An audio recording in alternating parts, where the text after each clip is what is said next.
It's time for Dodger Baseball. Live from Dodger Stadium, COL 9 presents the Dodgers as they take on the Colorado Rockies. Hi, everybody, and a very pleasant Tuesday evening to you, wherever you may be. Once in a while, the numbers don't seem to make sense. Case in point, Dodgers have beaten the Giants 5 out of 9. The Giants have beaten the Rockies 6 out of 8. So you'd think the Dodgers would certainly have good numbers against Colorado. Instead, they have split the 10 games. Tonight, on the mound for Colorado, Alex White. Alex was drafted by the Dodgers in the 14th round back in 2006, but he opted to go to the University of North Carolina and was eventually signed by the Cleveland Indians. The Dodgers will counter with Aaron Harang. He has a record of 7-6, had an extra day's rest. He is 6-5 lifetime against Colorado, and this year he has 2 wins and 1 loss. The Giants are playing St. Louis again tonight. We'll keep an eye on that one. Dodgers trail by a half a game. And we'll get to that and the ball game and a whole lot more right after this.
Brought to you by Jack in the Box, where the entire menu is available all day long. And by your Southern California Toyota dealers. Hi, everybody, and a very pleasant Tuesday evening to you, wherever you may be. The Dodgers and the Rockies are ready to roll around Dodger Stadium on a lovely, warm summer's night as Aaron White will be going up against Harang in Game 2 of the 3-game series as the Dodgers continue to chase the Giants by a half a game. And Jim Tracy back at the wheel after a rather explosive evening last night. His ball club, however, has split 10 with the Dodgers, beating the Dodgers 4 out of 6 in Colorado and winning 1 of 4 so far in this series. The last time that Colorado won a series in Dodger Stadium, you would have to go back to September of 2010. Take a look at Jim Tracy's lineup. EY, Eric Young Jr. will be in right field. We're interested in seeing the new shortstop, Josh Rutledge. Then we'll see Dexter Fowler in center, Carlos Gonzalez in left. Jordan Pacheco at third base, Ramon Hernandez behind the plate. Tyler Colvin will be at first base. Jonathan Herrera, the switch hitter, will be at second. Alex White will be on the mound. On the mound for the Dodgers, Aaron Harang, 7-6. Aaron 2-1 against the Rockies this year, 6-5 lifetime. For Aaron, his last time out, he lost against Arizona on July the 30th. So he got an extra day or two to rest, and we'll see what that does to him tonight. We can also bring you up to date. The D-backs are leading the Pirates 7-4 in the bottom of the 8th. Giants are leading the Cardinals 4-2, bottom of the 6th. So Eric Young is ready to chip in. The Dodgers pull up the corners, Hairston and Loney. And Harang from the first base side of the rubber comes over the top, and the first pitch is low, ball 1. 1-0 the count. EY, whose dad hit the first home run in Colorado history against Montreal at the Mile High Stadium, has a look at a pitch low. 2-0 the count. A little bit warmer tonight than last night. Last night at the start of the game it was 78, and it is 80 degrees right now as Harang goes 3-0. So Harang working on the leadoff man, and the next pitch is on the outside corner for a strike. If you walk Eric Young, or of course if he gets on base anyway, he has stolen 12 out of 14. The 3-1 pitch is swung on and fouled away, and they count 3-2.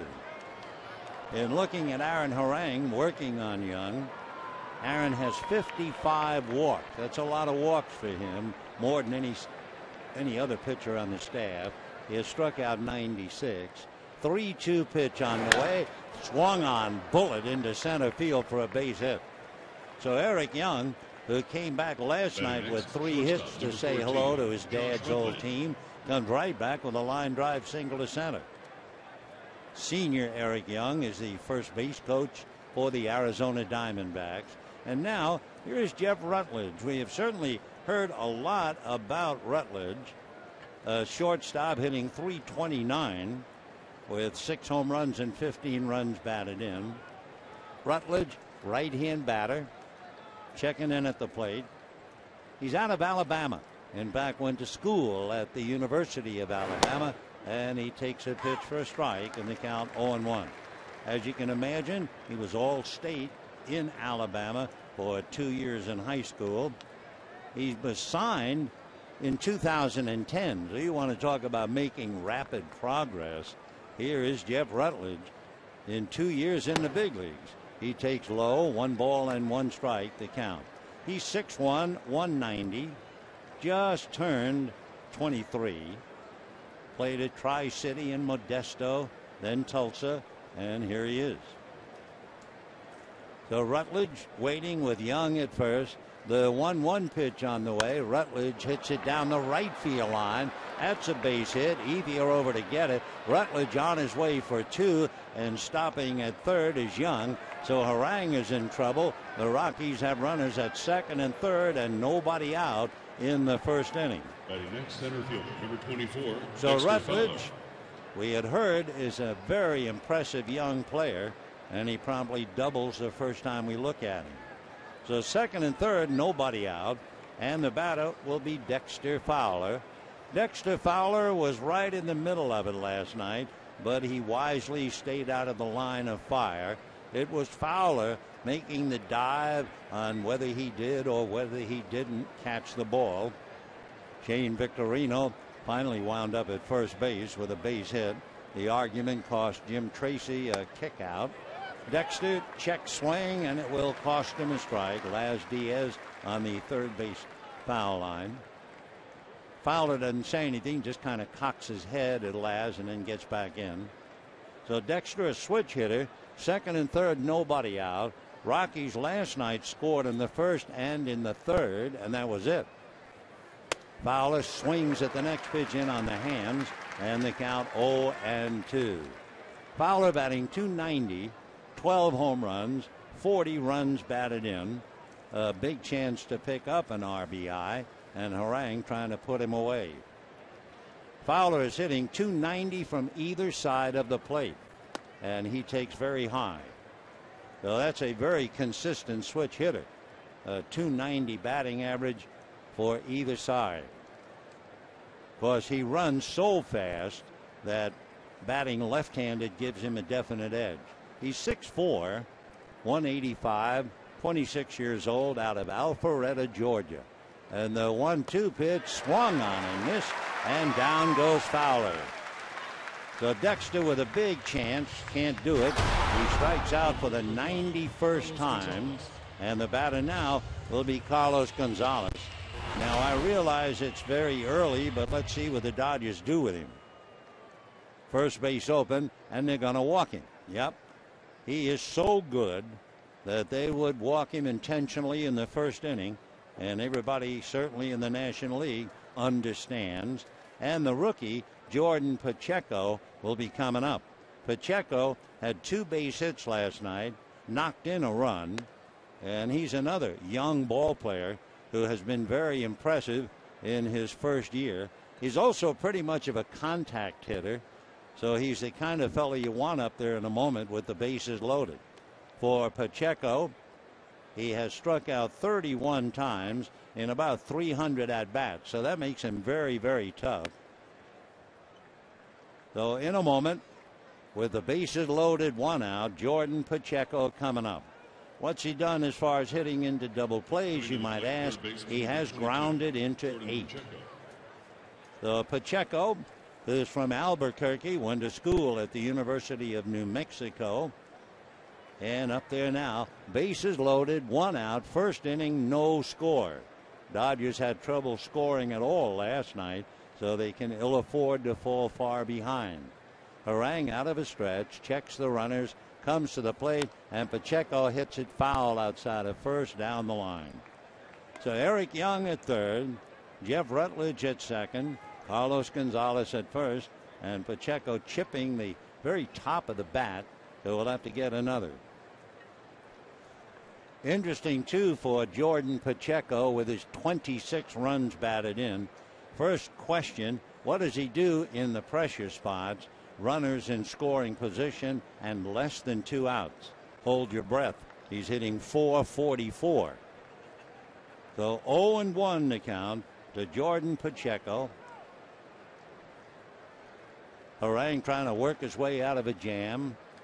Young, Rutledge, Gonzalez take their leads. And the strike 1 pitch on the way. Ground ball, short hop by Loney. Goes to the plate. They get 1. No play at first. But they do come up with a second out without surrendering a run. So James short hops it and then throws accurately to the plate. And Young is erased 3-2. Everybody else moves up. Rutledge goes to third. Over to second goes Gonzalez. Safely aboard is Pacheco. Here's Ramon Hernandez. Hernandez last night came up with the bases loaded and 1 out and grounded into a double play. He came up with 2 men on base and lined out to center. He had a base hit leading off an inning, and for good measure he struck out. Veteran catcher with the bases loaded He has 7 grand slams in his career. So Hernandez, right-hand batter, big boy, and a veteran, and he takes a look at ball 1. Ramon Hernandez.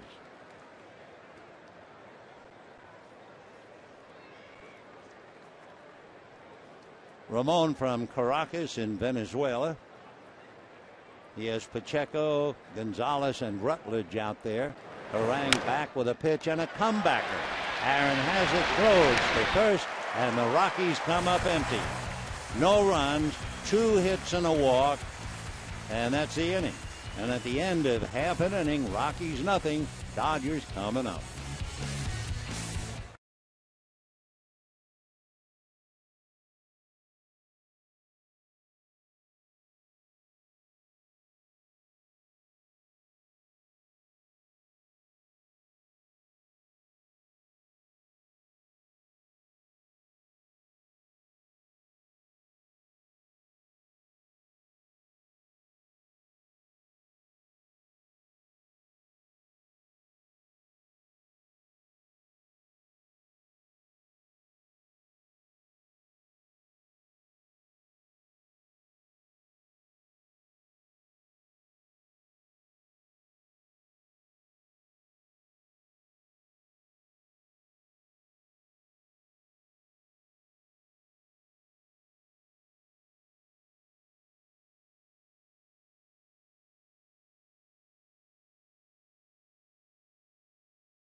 And now we'll take a look at Don Mattingly's lineup, and it will feature Shane Victorino in left field.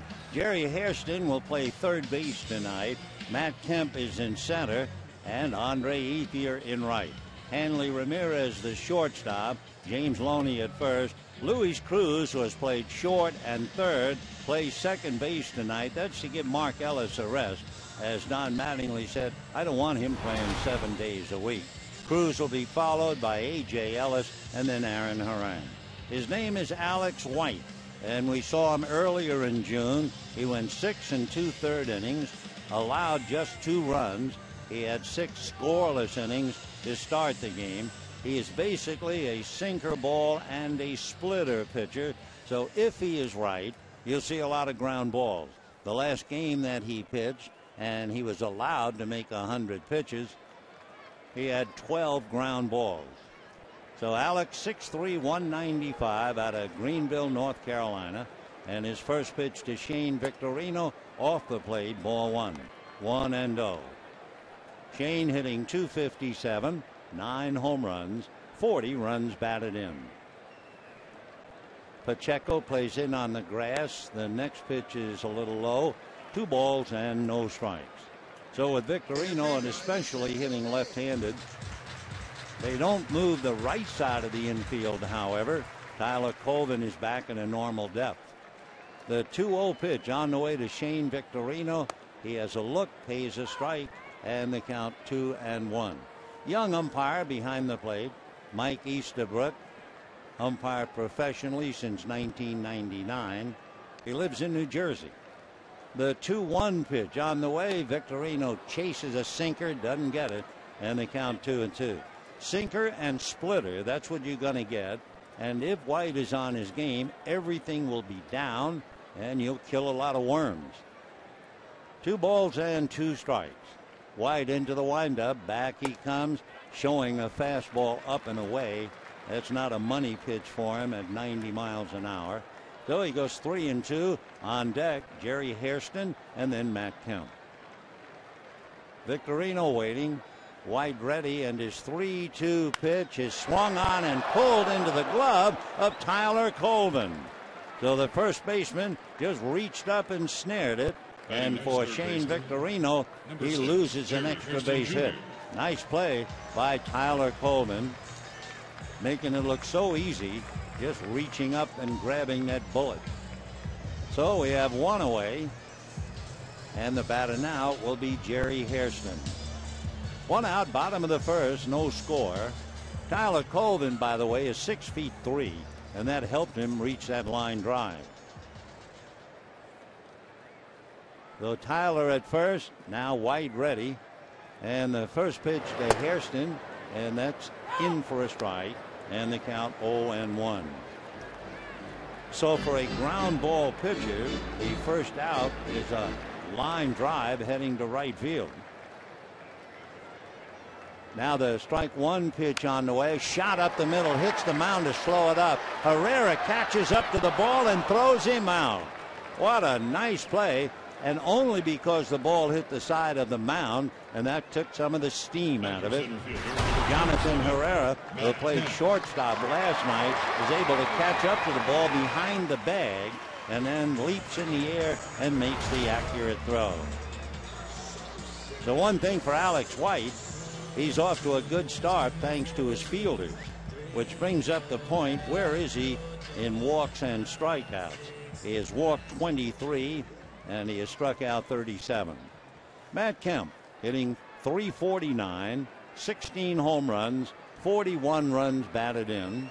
White ready and has a sinker at the knees for a strike, and the count 0-1. Alex White has given up one home run to the Dodgers. That was to A.J. Ellis the last time they met. Matt Kemp is 0 for 2 against him in the past. Strike one pitch on the way, and that's low and inside, 1 ball and 1 strike. Remember to keep in mind, more than any other group of pitchers in the league, the pitch count for the Rockies is very, very important. The 1-1 pitch on the way is swung on, a fly ball into right center, and ready to pick it off is Dexter Fowler. So he's had a line drive, then a hard ground ball up the middle, and then a long fly ball, but Colvin saved him, and at the end of an inning, no score.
Survived the first inning unscathed. Now he'll pitch to Tyler Colvin, left-hand batter, and the first breaking ball in for a strike, 0-1. Colvin, out of Augusta, Georgia, lives in South Carolina and went to school at Clemson and was originally a #1 pick by the Cubs back in 2006. Strike one pitch is in the dirt. For Harang, He was in a rough spot. Young single. Rutledge doubled him to third. He struck out Fowler. Then he dodged by walking Gonzalez intentionally. Pacheco hit into a force play at the plate, and Hernandez hit back to the box. The 1-1 pitch, check swing foul. 1-2 the count. Tyler hitting .279, 13 home runs, 43 runs batted in. His grandfather has every one of Tyler's jerseys framed, every trophy he's ever won, every baseball card. Here's the 1-2 pitch. Colvin takes very high. 2-2 the count. His grandfather Jerry said, "I'm going to write a book one day." It's a dream for him to play in the big leagues, come from a small town. Here's the 2-2 pitch on the way. Tyler takes strike 3 called. He knew it, and down he goes. That would be strikeout number 2 for Aaron Harang. Second baseman, number 18. And the batter will be Jonathan Herrera. Jonathan Herrera played shortstop last night, had 2 hits, went 2 for 4. He's the fellow who had the infected wrist because of his wristwatch. And he takes on the corner for a strike. Switch hitter, batting left-handed. He had one of those stretch type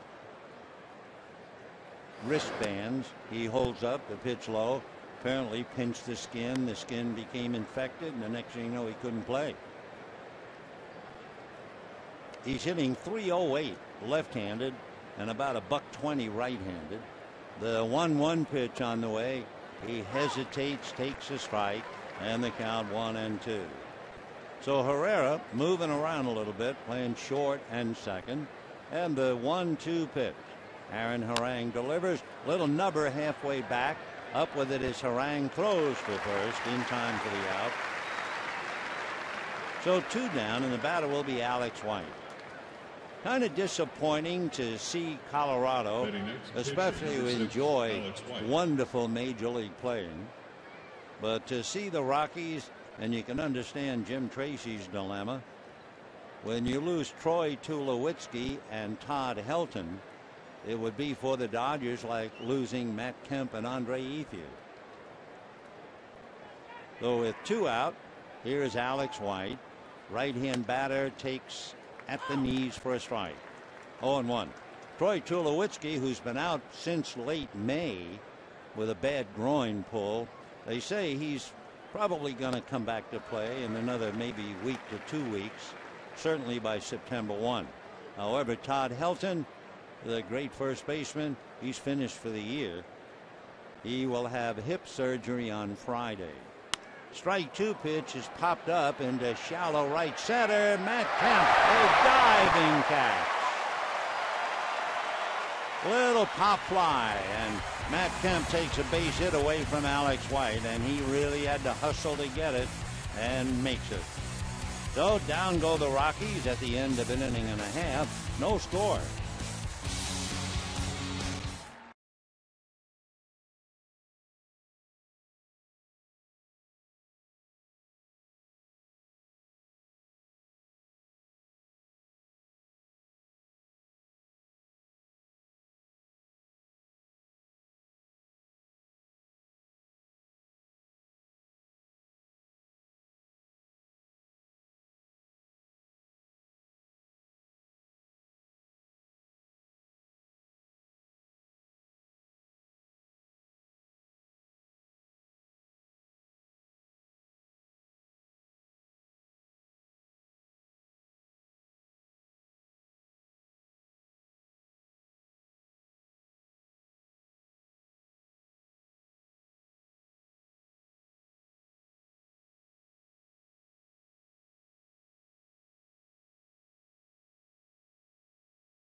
Score. We have a little bit of time. If you're interested in beach volleyball, you certainly are interested in the two U.S. teams, Misty May Trainer and Kerry Walsh Jennings. They're from Long Beach, and Kerry's from Santa Clara. He lives in Hermosa Beach. Anyway, they defeated the Chinese team today, 22-20, 22-20 in the semifinals. So they're in the finals. The big surprise, the other semifinal winners, Jean Kessie and April Ross of the United States. Jean is from Dana Point. April lives in Newport Beach. They both went to school at USC. They beat Brazil today, 21-15, 21-19, 15-12. So tomorrow at about 1 p.m. our time, they will play in an All-American final. So the winner gets the gold, the loser gets the silver. All four fine young American women athletes. Andre Ethier fouls a pitch back and the count 0-1. So congratulations to all four ladies. And of course here at Dodger Stadium, since Matt Trainer's wife is Misty May, there's a little extra feeling. Well, we will try to be neutral when that match begins. 0-1 to Andre. Alex sinker, and that's fouled away. Upstairs off to the left. No balls and 2 strikes. Andre hitting .287, 11 home runs, 63 runs batted in. You would think that he would do particularly well against a pitcher like White. Most left-handers like the ball down, and you figure White's going to keep it down around the knees or lower. The strike 2 pitch on the way, and it's slapped foul again off to the left out of play. So Andre, 0-2 the count. Ethier batting .326 against right-handers, and he knows it's sinkers and splitters. The veteran catcher, Ramon Hernandez, shuffling cards behind the plate. And the strike 2 pitch, ground ball to the right side. Herrera is up with it to throw him out. So if White is on his game, we will see a lot of ground balls. That's the second.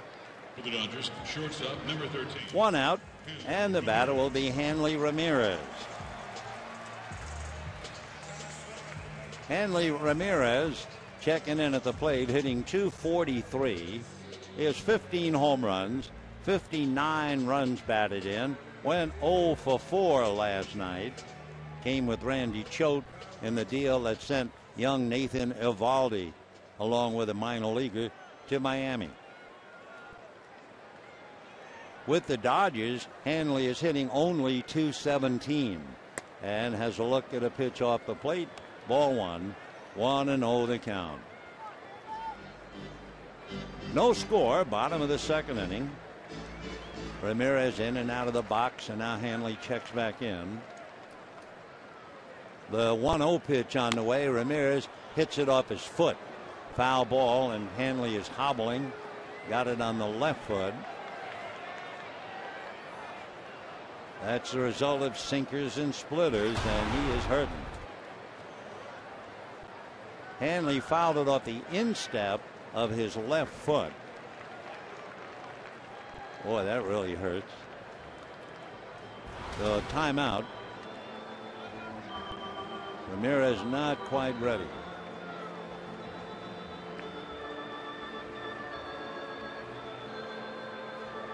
Hanley still bent over and now drops to his right knee, waiting for the pain to go away. Don Mattingly's coming out. I mean, he got nailed good. I thought it hit him on the instep. It might have been actually on the ankle bone. They are loosening the laces on his shoes and checking that ankle. Take another look for those watching on television. Hanley raises his left leg high and hit it right down on his left foot.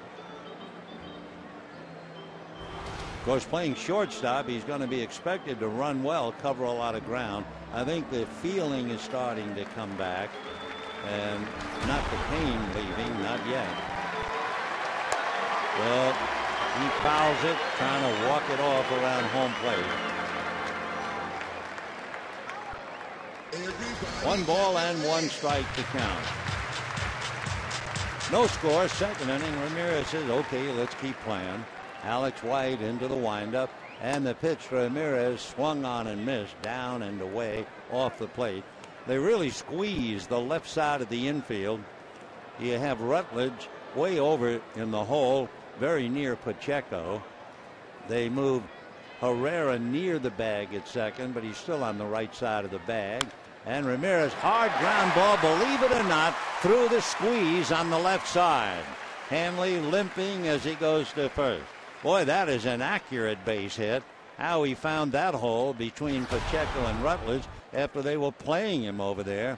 But he hit it so hard it went by the diving Pacheco. So a one-out single to left. I don't believe that Ramirez is playing possum. He limped going down to first. The batter now, James Loney. A healthy Hanley Ramirez with good wheels. The old-timers always referred to the legs and feet as wheels. Ramirez has stolen 16 out of 21, but after taking that shot on the foot, remains to be seen whether he can run as normal. One out, second inning, no score. James Loney at the plate. He pulls it on the ground, backhanded by Colvin on the bag. High throw to second, however. And remember, once Colvin stepped on the bag, it was no longer a force play. It had to be a tag play, and the throw was high. James Loney did that twice, and each time in back-to-back games, it cost the Dodgers a run. So we'll see what happens now. So Loney grounds to Colvin. Ramirez takes second. Can Hanley score on a base hit? Well, that's another thought. Luis Cruz playing second base, hitting .248, 2 home runs, 18 runs batted in. 2 out in the second, no score. White delivers, and it's a little low, looked like a slider. 1 ball and no strike.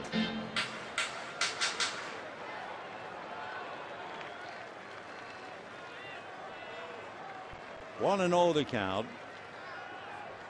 Wide ready and comes back, and this one same spot, low and away, ball 2. He does have a slider. We knew he had that 2-seam fastball, which is a sinker, and then the splitter. He has a changeup. He doesn't trust it too much. Here's the 2-0 pitch on the way. A look back at Hanley Ramirez, and a sinker in the dirt gets away. And over to third goes Ramirez. So Alex White unable to find the strike or find the glove of Ramon Hernandez. Throws it, bounced it right in front of the plate. So it'll be his first wild pitch. Ramirez at third with 2 out. Rockies have to be slightly frustrated, leaving the bases loaded in the first inning. Remember last night the Dodgers were thoroughly frustrated. The 3-0 pitch off the plate, ball 4, and that'll bring up A.J. Ellis.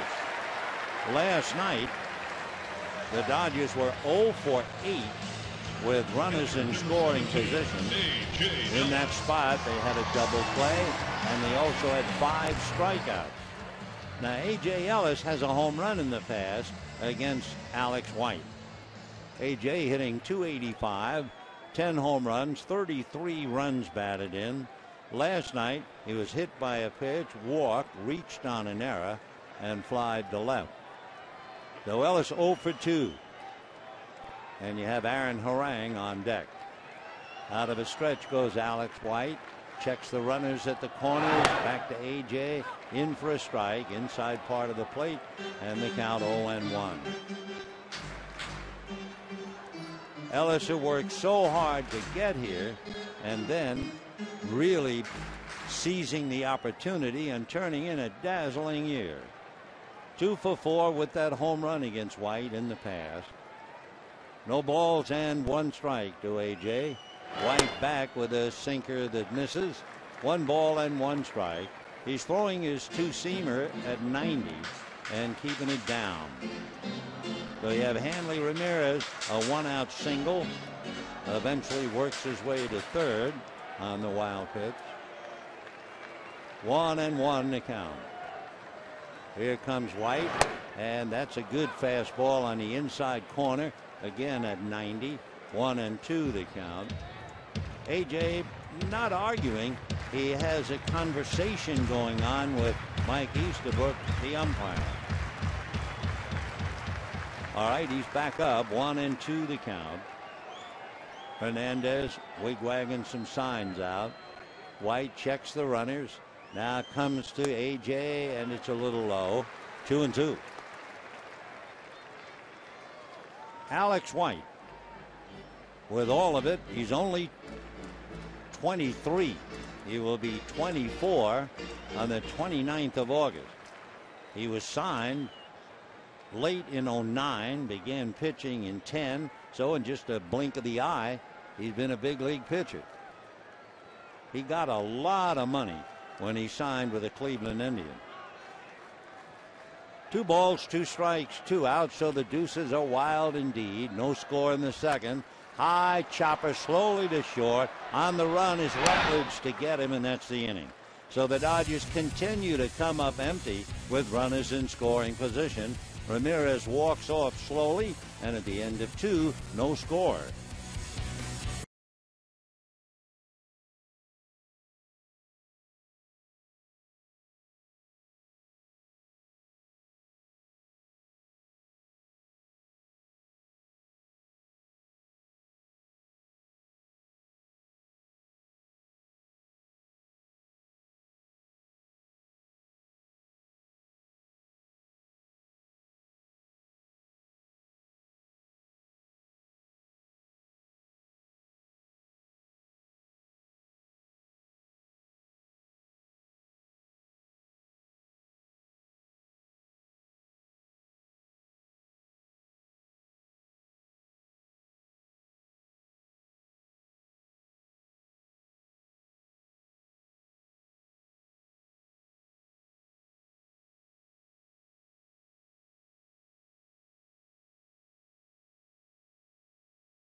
Summertime, and that's what we have right now. 80 degrees when the game started. We'll see about Hanley Ramirez, whether he can handle the position, covering a lot of ground at shortstop with a bad foot. That foul ball really had to hurt. As far as Alex White is concerned, he is doing what we expected, and that is a lot of ground balls. He's had 4 ground balls in 2 innings, 3 ground balls in the second inning alone. But you can also tell you, as Eric Young checks in, that the Diamondbacks beat the Pirates 10-4 and did it in the last 2 innings. D-backs scored 4 in the 8th and 3 in the 9th to come from behind. EY takes off the plate, ball 1. Eric Young single to center in the first inning, so he's had 4 hits in 5 at-bats in the series. Batting .286. 1-0 pitch on the way is pulled foul. 1-1. Chris Johnson, the big man for the Diamondbacks, he hit a 3-run home run in the 8th and then a big 2-run home run in the 9th. And since Arizona got Chris, he's batting .345. 1-1 pitch to Alex is a little flare, and that's going to drop for a base hit into shallow left center, so they can't get Young out. Little fly ball single. Tomorrow at 7:10, the first ever Clippers night at Dodger Stadium. Purchase the ticket pack, receive a ticket to the Coca-Cola All-You-Can-Eat Pavilion, and a Dodgers and Clippers themed LA cap. Tickets are limited, only available at Dodgers.com/ Clippers. All right, EY aboard again. 3 hits last night, 2 hits tonight. No stolen bases yet, but look out. And immediately Harang throws over there on cue. Eric Young has stolen 12 out of 14, so he is indeed a chip off the old block.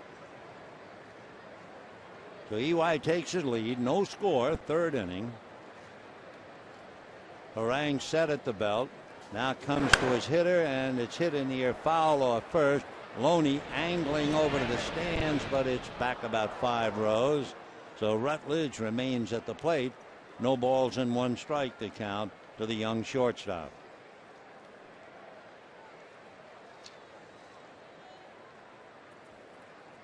So Rutledge back up to the plate. We mentioned it last night. You look at these 2 clubs, and the age of each team gives you the idea of what's going on with them this year. Here's the strike 1 pitch, and Rutledge takes high. The Rockies are a very young ball club, and because they are this young a ball club, you figure that they're building for the future. The Dodgers are an older ball club. That doesn't mean they're an old team, but they're a much older club. That means now is the operative word. 1-1 pitch coming up to Jeff Rutledge. Harang holding a long time because of Young at first, and he backs off. What they like to do, if you're a pitcher and you have a rabbit over there, the runners like to get up on their toes to dig in and push off. And what he wants to do is freeze the runner so eventually they get tired and drop down to be flat-footed. The 1-1 pitch coming up, swung on, fouled away off to the right, and the count 1-2. Harang had to work hard. He had a 21 pitch 1st inning, though he right now ready to make his 40th pitch. No score, 3rd inning. EY sounds like a voice out of the past. It's his son. Takes his lead at first. Hands on his knees watching Harang, draws a throw, dives back to the bag. Giants are still leading the Cardinals 4-2, bottom of the 8th inning. Barry Zito got them into the 7th. The bullpen has taken over. Buster Posey had the big hit he usually does, a 3-run home run in the 1st inning, trying to make it stand up. The 1-2 pitch is high to Rutledge. Jeff is 6'1". I call him Jeff. He should be Josh. 6'1" and 190. The Young off the bag, no score in the 3rd. On deck, Dexter Fowler. Here's the 2-2 pitch on the way.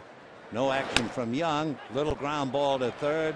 Gloving it on the run is Hairston to make the play. And down to 2nd base goes Eric Young. So Rutledge taps to 3rd, 1 down. And the batter will be Dexter Fowler. Dexter Fowler in last night's game hit in the number 2 slot, had a single to right field, and went 1 for 4. Came up with 2nd and 3rd, nobody out in the 1st inning, and struck out. Top of the 3rd. No score in the ball game. Rockies no runs, 3 hits. Dodgers no runs, 1 hit. Fowler, switch hitter, batting left-handed, will put a lot of pressure on the infielders, and he hits a high pop fly to Hanley Ramirez, who goes out on the grass to make the catch. So Fowler doesn't hang around, and with 2 out and a runner at 2nd, the batter is Carlos Gonzalez. First thing A.J. Ellis did, knowing Gonzalez, he looked over at the bench. Are we going to walk him again? With 2nd and 3rd and 1 out, they walked him, and sure enough, they're going to walk him again. Carlos Gonzalez, Cargo. The reason why, among other things, he's hitting .326. He has 20 home runs, 74 runs batted in, and there's just no reason to let him beat you. He is right up there. Carlos Beltran, Matt Holliday are ahead of him. He takes outside. 2-0 the count. So that puts a lot of pressure on the rookie, Jordan Pacheco, who's waiting on deck. Harang comes back. The first and second with 2 out, and Pacheco hit into a force play in the first inning, and he'll be up in a moment. Last night, the very impressive young third baseman was 2 for 4, though we'll see what he does now. Pacheco hitting .308. He has a home run and 26 runs batted in. When you talk to the hitting coordinators, they'll tell you the reason that Pacheco is doing so well with not much experience. He has really learned, grammatically incorrect, but to wait on the ball, to stay inside the ball. You don't really commit until the very last second. Of course, you have to have very quick hands, and he has them. So here's Pacheco, 2 on, 2 out. He has a look at a pitch on the outside corner for a strike, and the count 0-1. Carlos Gonzalez, by the way, is no slouch at running. He's stolen 14 out of 17. So they have 26 stolen bases out there on the base paths, with Eric Young's 12. Pacheco has been a very tough hitter, even though he is just a kid. With runners in scoring position and 2 out, he's hitting .377. So he's got Eric Young at second, Gonzalez at first, 2 out, no score, third inning. Right hand batter waits. Harang delivers. Little slow roller by the mound, charging to pick it up as Cruz and make the play. So for young Pacheco, twice he's had a golden opportunity. Each time he has come up empty, and at the end of 2.5 innings, no score.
Maybe it's catching. The Dodgers are 0 for 9 now, counting last night, with runners in scoring position. And now tonight, the Rockies already are 0 for 5 with runners in scoring position. Young Jordan Pacheco has had 2 big at-bats, and he is 0 for 2. Well, last night, he had 2 big at-bats and had base hits. But so it goes in the life of a ball player. Aaron Harang, hitting about a half a buck, will start it off. He does have 2 runs batted in. And Alex White, the right-hander ready, starts him with a fastball strike. 0-1 the count. We mentioned earlier about Alex White's pitch count is very important. Strike 1 pitch on the way waved at and missed. He has now made 31 pitches. In Jim Tracy's somewhat revolutionary idea, his starters pitch every 4th day, not every 5. Strike 2 pitches low. Also, pitching in Colorado takes a lot out of everybody. So what they do now, they will start a man every 4th day, and basically the pitch count is 75. The next one swung on, and that'll do it for Aaron Harang. So 1 away. Jim thinks it will help his staff keep the arm sound. So what he does is when a pitcher gets to 75, oh sure, if 75 and he has an out in the inning, they're going to let him pitch a little longer to get the third out, but then they'll hook him. Last night, Drew Pomeranz went 4 innings, made 84 pitches. That was enough. Out he came. So we'll see about Alex White when he gets up around 75. 1 away. Here's Victorino. Hit a bullet one-handed by Tyler Colvin at first base, and he looks at a strike. Victorino batting .257, 9 home runs, 40 runs batted in. Strike 1 pitch on the way. He has a look, and it's bounced in the dirt. 1 ball and 1 strike. Tomorrow night, that will be the concluding game of the series and the final game of the homestand. Jeff Francis will go against Chad Billingsley. 1-1 pitch on the way. Victorino looks. It's low, ball 2. After tomorrow's game, Joe Blanton, the rest of the boys, Chad Billingsley, they'll all move out, and they're heading for Miami. The 2-1 pitch to Victorino, and that's low, ball 3. So the Dodgers will go from Miami, a 3-game series, followed by Pittsburgh for 4, and then 3 in Atlanta. 3-1 pitch, Victorino swings, fouls it away, 3-2. After that long, somewhat arduous road trip, Dodgers come home and immediately go head-to-head with the Giants. For the Dodgers, basically, the theory is you got to beat up on Chicago, which they did, Colorado, which they haven't, and they have to also go after Miami. 3-2 pitch is off the plate, ball 4. 1-out walk will bring up Gary Hairston. Hairston grounded out in the first inning. Third baseman, number 6, Jerry Hairston Jr. White had walked Cruz in the second inning, though he has walked 2, committed a wild pitch. White's numbers, always good to look at. He has walked 24. He has struck out 37, not particularly good. You want at least 2-1. Alex from a stretch comes to his hitter, and the first pitch in for a strike to Hairston, 0-1. Jerry hitting .277, 4 home runs, 26 runs batted in. He's playing third. They're resting Mark Ellis tonight. Luis Cruz is playing second. Victorino off the bag. Shane has stolen 25 out of 29. And the pitch to Hairston in for a strike. 0-2. So Victorino held on by Colvin. 1 out, third inning, no score. Hairston, a look down to Tim Wallach. Hairston has grounded into 7 double plays.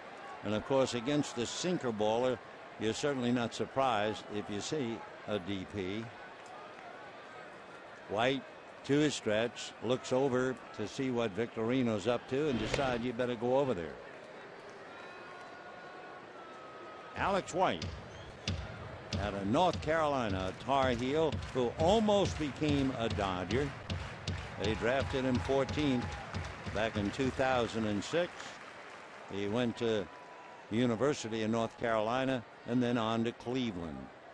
The strike 2 pitch on the way. Hairston backs off. It's low and inside, ball 1. How did White get to Colorado? He was involved in the deal that sent Ubaldo Jimenez to the Indians.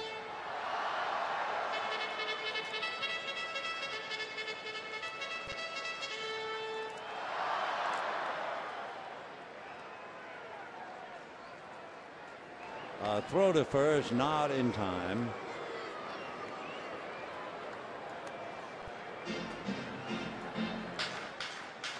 Talking about Cleveland, they lost one of the toughest games this year to the Minnesota Twins. I mean, there are a lot of ways to lose games. The Indians appeared to have a lock on their game. They were leading 8-5, bottom of the 10th inning, 2 out, nobody on base. I mean, that's about as close as you get to taking it back to the game. And the meltdown was rather historic. They blew the lead. Here's the 1-2 pitch, and that's going to be a little low, and the count 2-2. So Alex White keeping the ball down. Matt Kemp waiting on deck. 2-2. They figured out statistically for Cleveland, with a 3-run lead, bases empty, and 2 out, the chance of winning is 99.5%. Here's the 2-2 pitch. There goes Victorino. There goes the ball, but it's hooking foul and down the line into the stand. So Hairston, who has 4 home runs, got a lot of it, but stung it foul. And back to first base goes Victorino.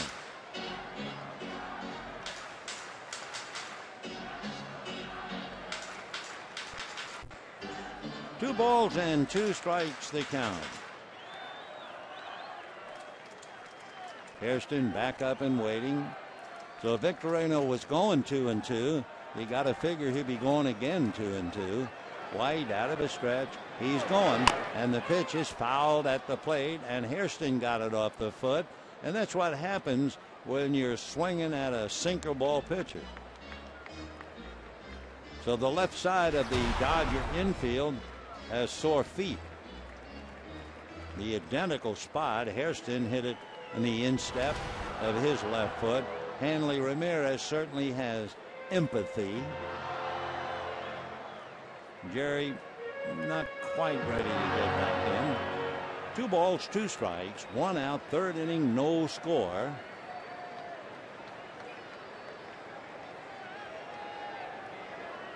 Now the 2-2 pitch on the way. Victorino figures to go. Yep, there he goes. And the pitch inside. Good throw. And it is still not in time as Victorino sneaks in. So Hernandez got it down there in a hurry. But Victorino steals his 26th and his 2nd as a Dodger. It was a tough pitch to handle. It almost hit Hairston. The throw was very accurate but late. Pitch was so far inside, though Hernandez had to reach in to get it. Gunned it down too late. And the count is now 3-2. 1 out, no score, 3rd inning. Victorino at 2nd and Matt Kemp on deck. Hairston waiting. Here comes the pitch. Swung on, fouled away off first. Out of play. To follow up on that story we told you about Cleveland blowing the game in the 10th inning with 2 out, a 3-run lead and the bases empty. Tonight, the Indians lost their 11th straight. Minnesota scored 3 in the 9th and beat them 7-5. So maybe it's just as well for Alex White that he is no longer with Cleveland. Wow. Little meeting at the mound. Ramon Hernandez going out to talk to Alex. No runs, 3 hits for the Rockies. No runs, 1 hit for the Dodgers. Victorino checking with Wallach. Just 1 out, right? And Tim said yes. Though Hairston giving it a battle. 3-2 the count. Been an 8-pitch at bat so far. So this will be the 9th pitch. Alex hands at his sides, looks into Hernandez. And the 3-2 pitch to Jerry Hairston coming up. Swung on and fouled again, and I think he got a little of that on his foot. So a 9-pitch at bat. Jerry's walking that off. I guess when you're up there against sinker ball and splitter pitchers, you got to wear safety shoes. That thing, however, hit him, I think, high up on the leg.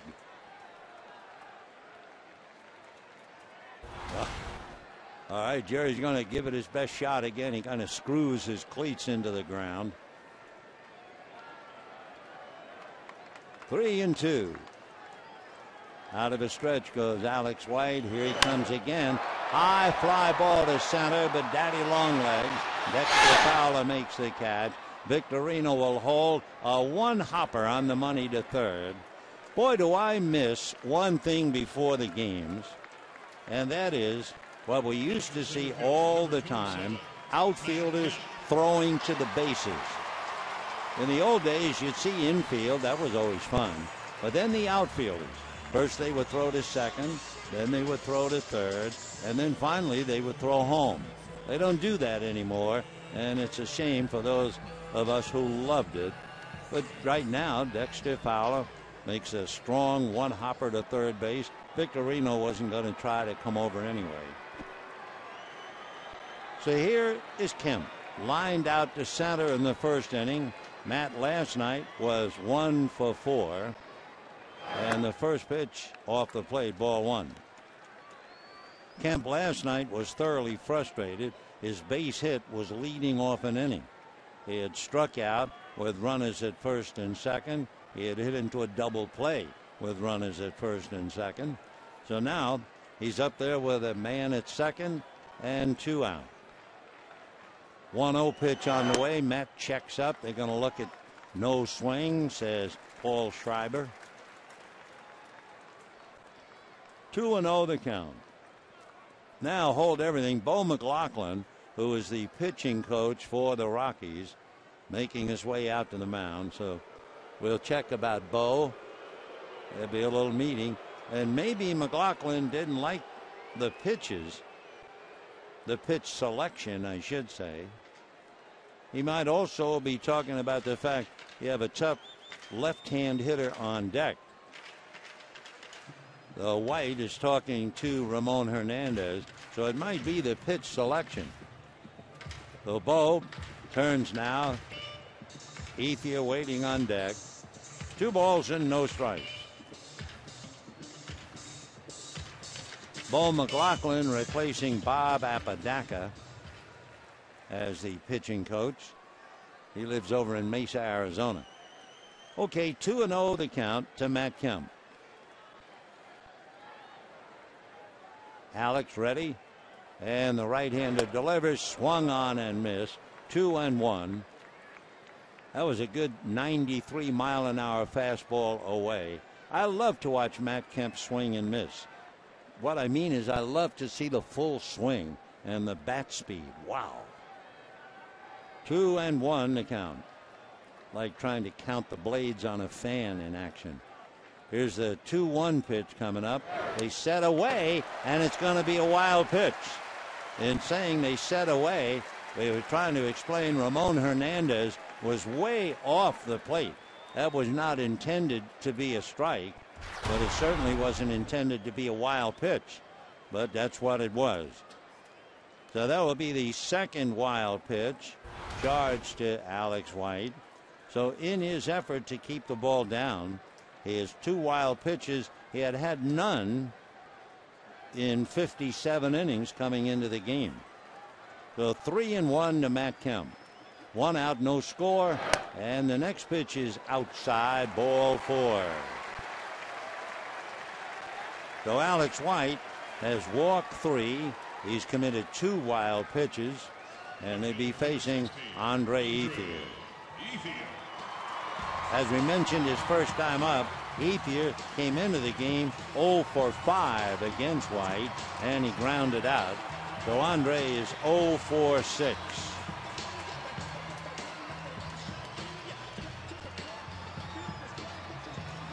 Ethier in and out of the box, hitting .286.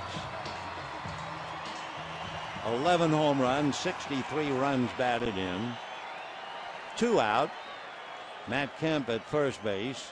Victorino down the line from third, and the pitch way inside. Nice save by Hernandez. Ball 1. Outfield deep and fanned out. If this were earlier in the year, you'd be wondering about Matt Kemp trying to steal second and take the force play away from the infield. But he hasn't been doing any running since he hurt his leg. So Matt at first, Shane at third, Andre at the plate. There goes Kemp, and the pitch inside. He's going to belly whopper in without a play. So maybe that's a good sign that Matt's starting to feel well enough to run. So he'll get a stolen base. So Victorino stole second, Kemp steals second.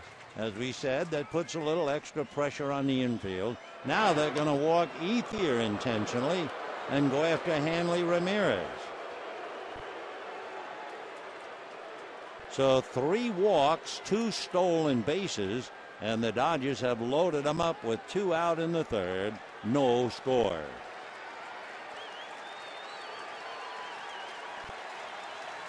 So Ramirez, who has the only Dodger hit, came up in the second inning. Remember how they pinched the left side of the infield, where Rutledge and Pacheco really tried to shorten up that shortstop hole, and somehow Hanley was still able to drive a hard ground ball by the diving Pacheco.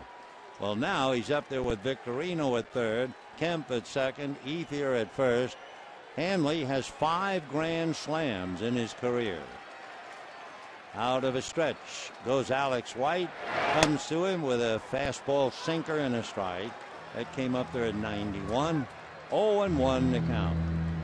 Hanley hitting .245, 15 home runs, 59 runs batted in. We talked about the pitch count being very important for Alex White. Well, this will be his 31st pitch in the inning. Strike 1 pitch fouled away, 0-2.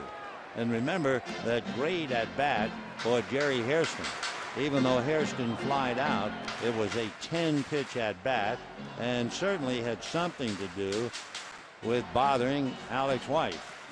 And if indeed Colorado figures with that 75 pitch count, this is a big inning. He has now made 60 pitches, and the strike 2 pitch to Hanley Ramirez is just outside. Hernandez again sitting off the strike zone. 1-2 to Hanley. Gonzalez deep, Fowler deep, Young deep. Infield committed to third. Herrera way over to the right to fill up the middle. Rutledge right about on the rim, deep at short. And the 1-2 pitch coming up. Ramirez takes low and away. Alex White's been trying to hit that outside corner and has failed to get himself in this mess. 2 balls, 2 strikes, 2 out. Waiting on deck, James Loney. And Ramirez trying to get the Dodgers on the scoreboard. All right, Alex White out of his stretch. 2-2 pitch on the way is low. Ball 3. So he walked Victorino, then he got an out. Then he walked Kemp. Then he walked Ethier intentionally. And he's struggling again. 3-2 to Ramirez as Loney gets ready. 2 out. Jim Tracy dying a little bit in the Rockies dugout. Huge pitch. 3-2, 2 out, bases loaded, no score. White out of the stretch. Here he comes. Swung on. Fly ball to left field. Carlos Gonzalez is there. Makes the catch. So Hanley Ramirez, a lazy fly ball to left. The Dodgers continue the drought. They failed to score. That was a 35-pitch inning for White, and it's no score at the end of 3.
Carl's Jr. $6 burger made with 100% Black Angus beef. Hanley Ramirez goes 3-2 with the bases loaded and flips a fly ball to left field, so the drought continues.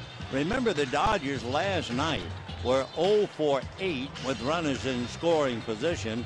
Tonight they're 0 for 3, so that means they're 0 for 11 in a game and a half, a game and a third, really. And the Dodgers have left 5 in the first 3 innings. Final score, just to make it a little tougher, the Giants have beaten the Cardinals 4-2. Ramon Hernandez to lead it off. The big catcher hit back to the box in the first inning. 1 ball and no strikes. Ball 2. Jeremy Affeldt saved the ball game for Barry Zito, who's now 9-8. Buster Posey hit a 3-run home run to give him 28 RBIs in the Giants' last 21 games. Over that stretch, Buster Posey is hitting .460. Wow. 2-1.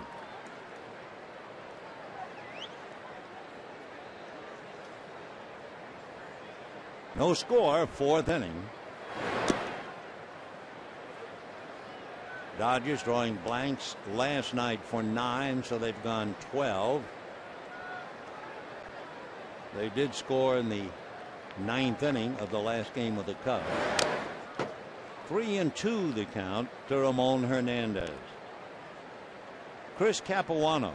You can't ask for more from a pitcher. His earned run average is 2 here at Dodger Stadium.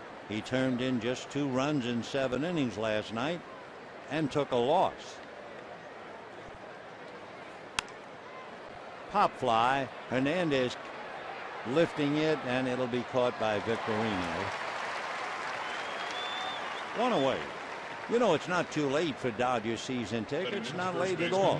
You can still purchase today. You'll receive all of this year's new benefits and partial postseason rights. Great locations. That's really something. Between the bases, and they are available. So to purchase, visit Dodgers.com/season tickets. Ah, the enthusiasm of the youth. Here's Tyler Colvin. He hit a home run against Harang earlier. A 1-hopper at Loney. 2 down.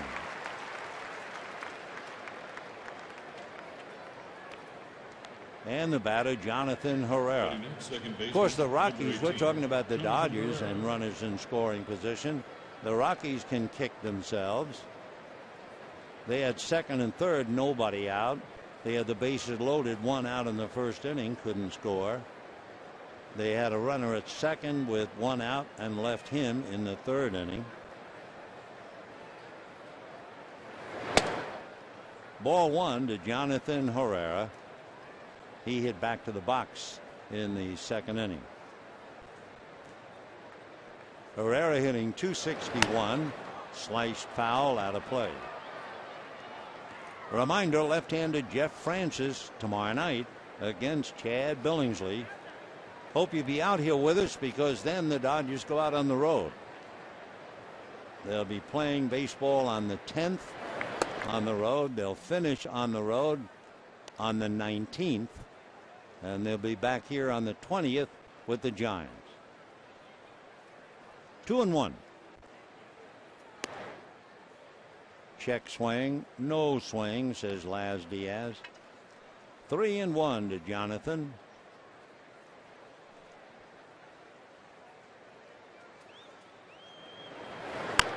Fouled away. Aaron Harang has now made 60 pitches. Alex White made 64. That 3rd inning was brutal for Alex. A 35-pitch inning. Fastball up and in takes care of Herrera. Rockies go in order. And at the end of 3.5 innings, no score.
cable. Enjoy all the things you love better. Internet, TV, and home phone from Time Warner Cable. Bottom of the fourth inning, no score in the ball game on a beautiful summer's night. Right now, you wonder about what will be the effect of the third inning on Alex White. He had made 11 pitches in the first inning, made 18 pitches in the second inning, and then went wild. Walked 3, gave up 2 stolen bases, even committed a wild pitch, but did not allow a run. But just how much did that take out of him on a warm summer's evening? We'll find out.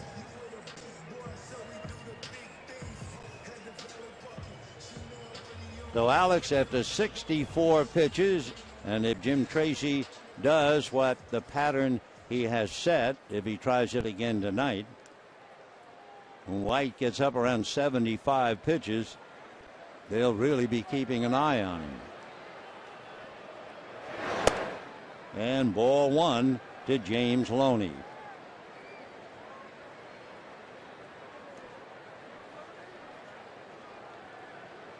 Loney grounded hard to Tyler Colvin, 0 for 1. And a little flare coming up in a hurry. Gonzalez to make the diving catch for the out. Laz Diaz way out there in left field to make sure he could call it. So Gonzalez takes a base hit away from Loney. Just did hold on to it. You know, the outfielders, they have like baskets for gloves, so they don't really have any feel. The gloves are so big, the traps are so large, sometimes they're not sure if they caught it or not. Dexter Fowler, of course, with that big peach basket he has, will now use it on the fly ball of the batter Cruz.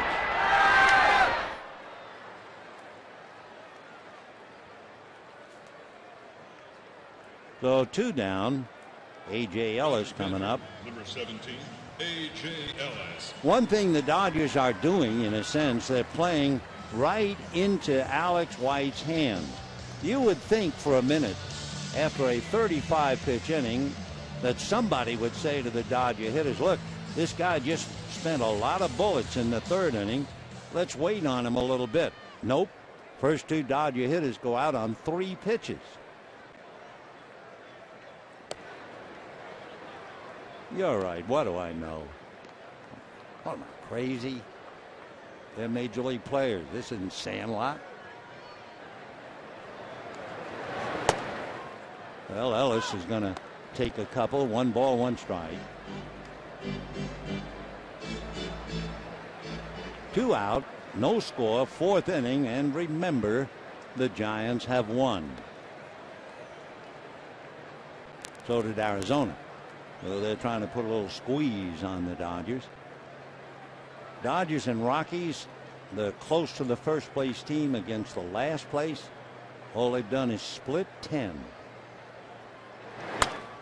That's fouled. 1 and 2 the count to A.J. Ellis. All right, now let's see. Alex White has made 70 pitches. We were saying 75 to 80. And then normally they take the pitcher out. We'll see. 1 and 2. We were talking about peach baskets and all that for those big trap gloves that the outfielders have. But if you're playing second or short, that's when you have the small glove. The reason, of course, when you're trying to turn a double play, you make the catch, you don't have to reach and find the ball. It's got to be right there. Smallest glove I ever saw around second base, Bill Mazeroski. It was a little bit bigger than a driving glove. And he could turn and get rid of a ball quicker than almost anybody. All right, Ellis does a very good job of making White work. There's the 4th walk. It also means that Alex White is now on the list. He has made 73 pitches, and he has harangue. We're looking at the Rockies pen. There's no action down there. Ball one. So maybe Tracy shuts him down. How about Davey Johnson and the Washington Nationals? They're going to shut down one of the premier pitchers in the league after 160 innings, I believe. And they will sit Steven Strasburg down. Alex White is really fighting it. He has walked 4, and he's behind to Aaron Harang. 2-0.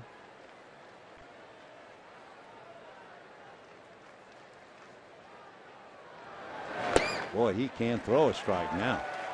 He is really having a problem. That's why it seemed foolish for Loney and Cruz to go up there and dispose of their at-bats in a total of 3 pitches. But 3-0 to Harang.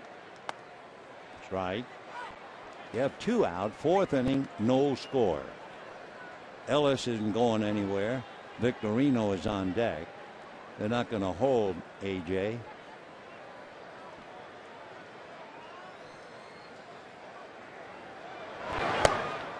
Oh, wow, I'm surprised.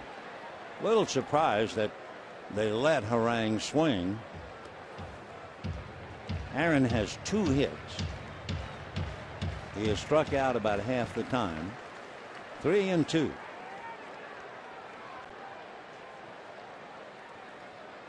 There goes the runner. Foul ball. Now they are moving around in the Rockies bullpen. Somebody is short tossing. They're not really warming up. They're playing catch, but they're getting ready. Josh Renicky is up in the Rockies pen. Pitch counts up to 79. There goes the runner. Strike 3 call. That might be the last pitch for Alex White. We'll see. I mean, he shuts the Dodgers down for 4 innings, but his pitch count is right where you're due to be coming out. No score at the end of 4.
Sounds biblical.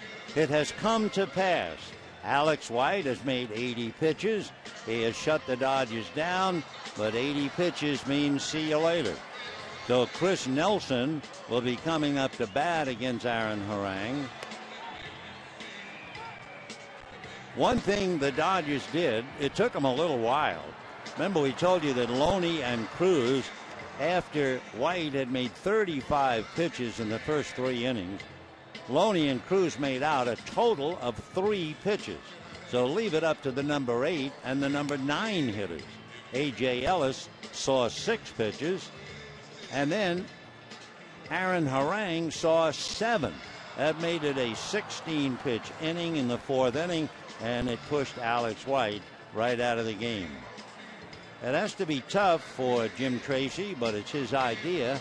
though they'll be bringing in a new pitcher in a scoreless battle. And we figured that the pitch count would result in White leaving. So here's Chris Nelson. Nelson started at second base last night and went 1 for 4, hitting .256, 5 home runs, 23 runs batted in. And ball 1. So a nice 4 innings for Alex White, but he makes 80 pitches. Pomerantz went 4 innings last night, made 84 pitches. They hooked him. 1-1. One thing for sure, you can credit Jim Tracy for it.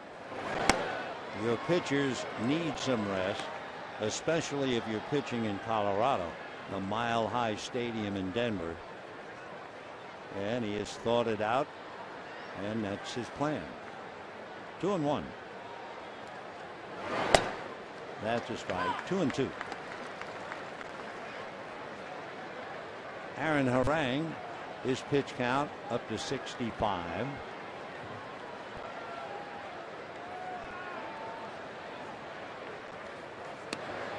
And ball 3.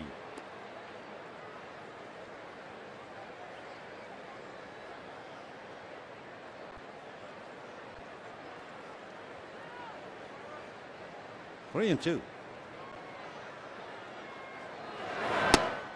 And strike 3. Nelson trying to hold up, couldn't do it, and down he goes. Walks back as if in shock. 4 strikeouts for Aaron Harang.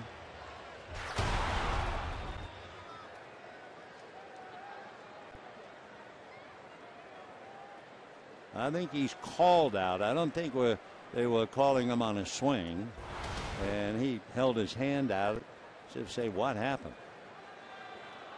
Well, here's EY, single to center, single to left. 2 for 2, 5 for 7 in the series. Dodgers pull up the corners, and he just bangs it up the middle. They can't get him out. So EY has 6 hits. Boy, would Daddy be happy. Now batting number 14, Josh Rutledge. The only interesting thing really, though, about Eric Young having 6 hits in the 2 games, he has not tried to steal a base. You keep waiting for him to run. He has stolen 12 out of 14. And here's the shortstop, Jeff Rutledge, double to right, rounded to third. And hits it in the air to deep left center. That's over Kemp's head. Hits the base of the wall. Here comes EY, who relayed to the plate way offline. He scores standing up. And the Rockies get on the board and lead 1-0. So Rutledge hits a shot to the left center field wall. Boy, they told us he's a good-looking player, and he now is 2 for 3, double to right and double to left center. Got a breaking ball and got all of it. Kemp had no chance as it hit about midway up the wall.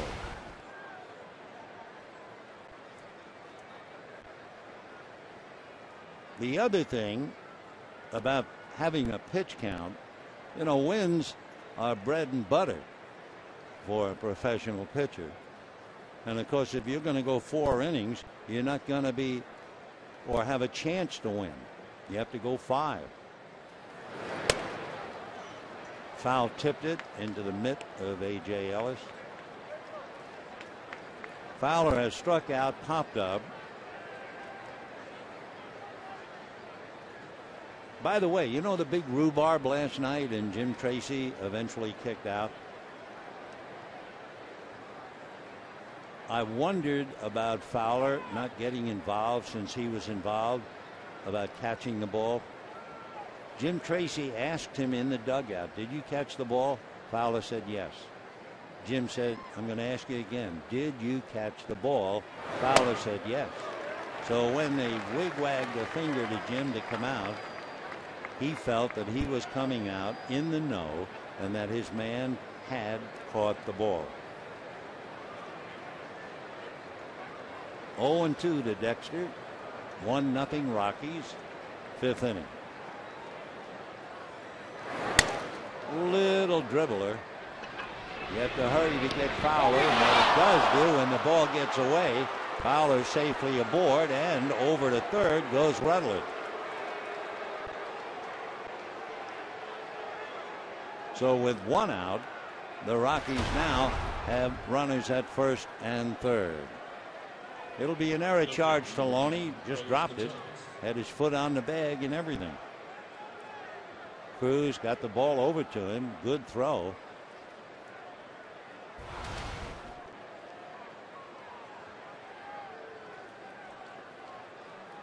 So first and third, a run in. The Rockies have a chance to pick up some more. And Carlos Gonzalez with no place to put him. And 1 out. They've walked him twice intentionally.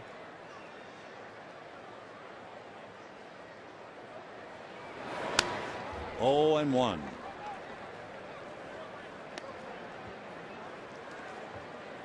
Gonzalez, who is certainly the big man on the squad, and look what he has done against the Dodgers.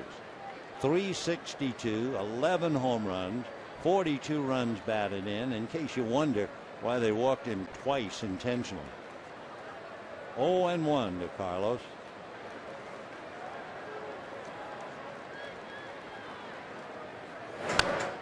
And 2. Carlos is 6'1", 225, 26 years old. He'll be 27 the middle of October, from Maracaibo in Venezuela. The big mystery is how could they have done it? The Diamondbacks had him and they let him get away. The Oakland Athletics had him. They let him get away. And he is a fine player. Foul ball. Gonzalez had 1 RBI last night. That was a sacrifice fly in the first inning that scored Young. Well, he's got Rutledge at third, Fowler at first, and 1 out. Of course, he is human. Let's see. Gonzalez has grounded into 8 double plays. 0-2.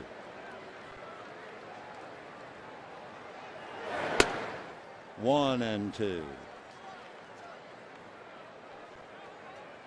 Gonzalez swings and misses at a lot of pitches. It's tough to put a play on. He averages a run batted in about every 5 at bats. 14 of his 20 home runs have been hit against right-hand pitching.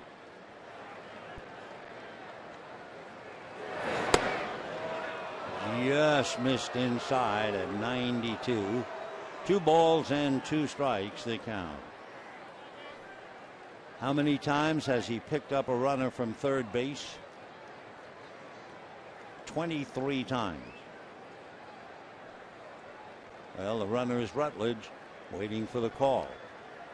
2-2. 3-2. On deck, the rookie Jordan Pacheco. They go 3-2. Let's see whether they'll even pitch 3-2. Yep.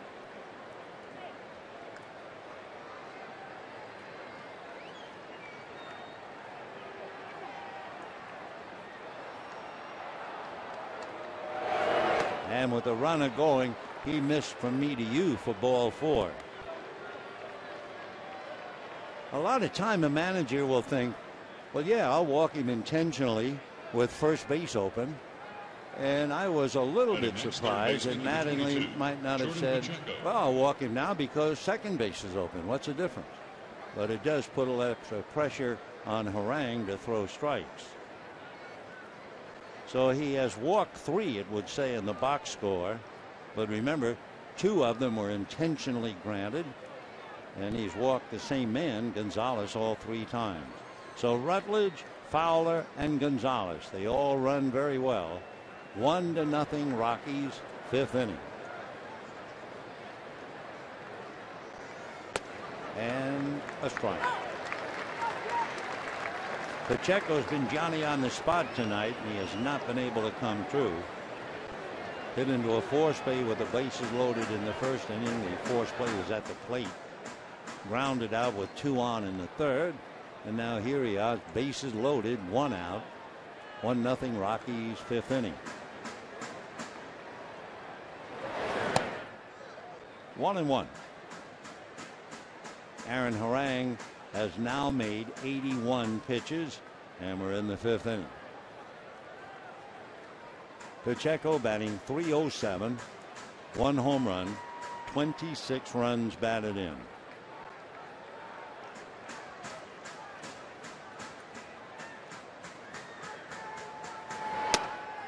And a strike. 1-2 to Jordan, the boy from Albuquerque.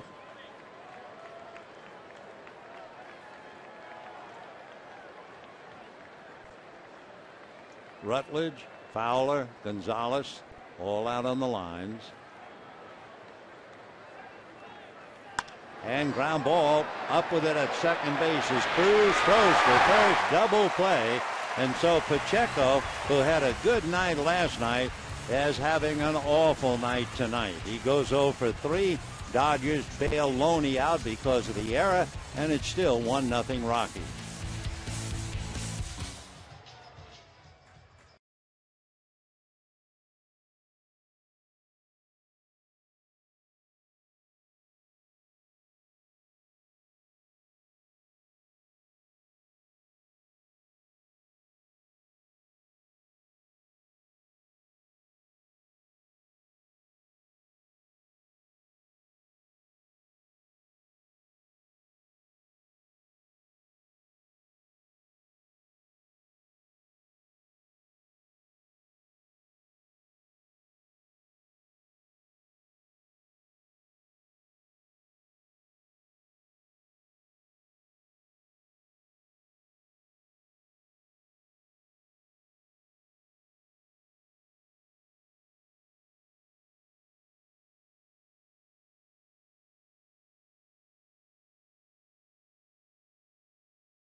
Strike it rich scratchers.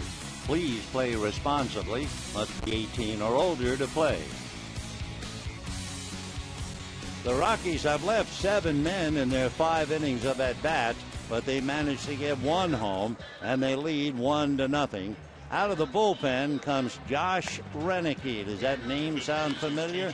Well, he's the son of Major Leaguer Gary Renicky, who is here scouting tonight. He's also the nephew of Ron Renicky, the manager of the Milwaukee Brewers. And he has 2 brothers, Garrett and Jason, who are in the minor leagues.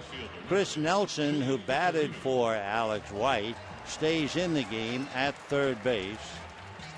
And they will lift the hard-pressed Pacheco, and they will put Renicky in his spot.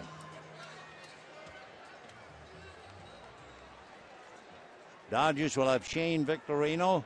He lined out and walked, stole a base. Then Hairston and Kemp. Josh Renicky celebrated his 30th birthday just the other day. Signed by the Reds out of UCLA. In football, he was a wide receiver for the Bruins and then played baseball as well. The reason he concentrated on baseball, well, he went 2 years and never caught a pass. And he decided, okay, this is not for me. I'll try the little ball. 1-1 to count. 6'3", 200-pounder. picked by the ref.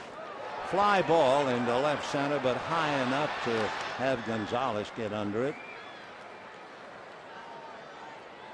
1 out in the 5th inning, and the batter will be Jerry Hairston. Third baseman, number 6, Jerry Hairston Jr. Victorino 0 for 2. Hairston is 0 for 2. Grounded out and flied out. Jerry had a 10-pitch at bat in the 3rd inning. Rockies lead 1-0. Young singled, his 6th hit in the 2 games, and Jeff Rutledge doubled him home, and that's it. That's ball 1.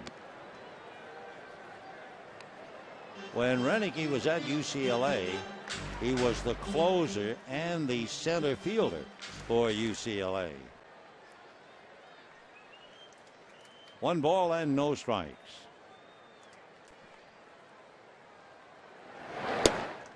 Ball 2. Spent 2 years with the Reds, 2 years with the Blue Jays, and now with the Rockies.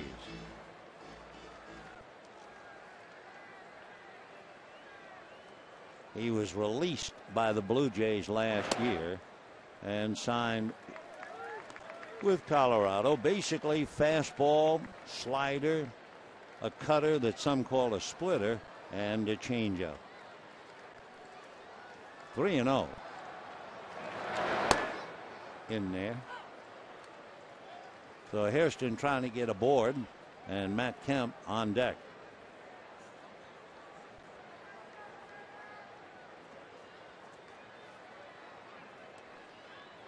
Three and 1.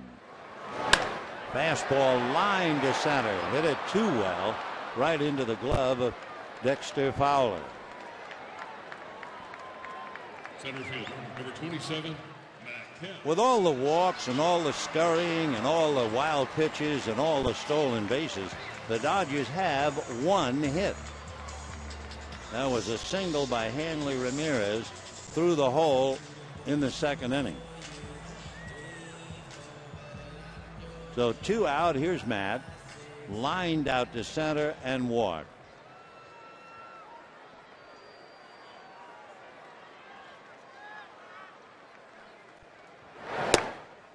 Ball 1.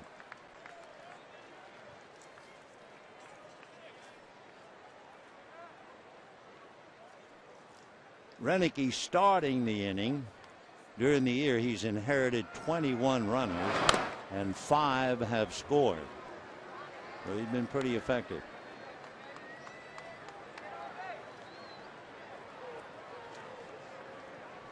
One nothing Rockies in the 5th. Last night, the second pitcher, Adam Ottavino, picked up for Pomerantz, who went 4.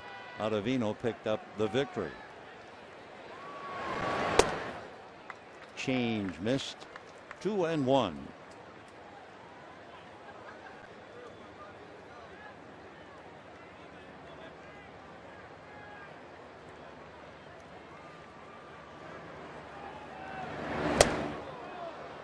Two and 2.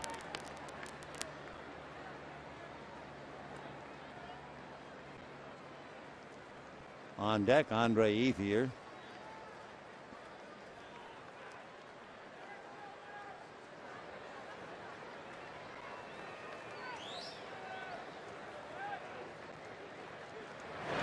Fastball fouled away. Hit 94 on the gun, so he can hurry that thing up.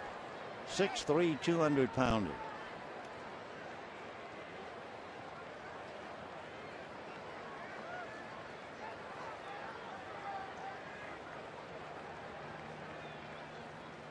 One run, 5 hits for the Rockies. No runs, 1 hit for the Dodgers. That's in the dirt. New ball. Just to remind, or for that matter, if you haven't heard, Giants won. They beat the Cardinals 4-2. The Diamondbacks won, and the Dodgers are in the middle.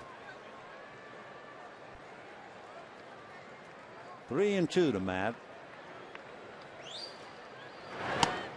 And did he get a little of it? No. So Kemp strikes out. No runs, no hits, no errors.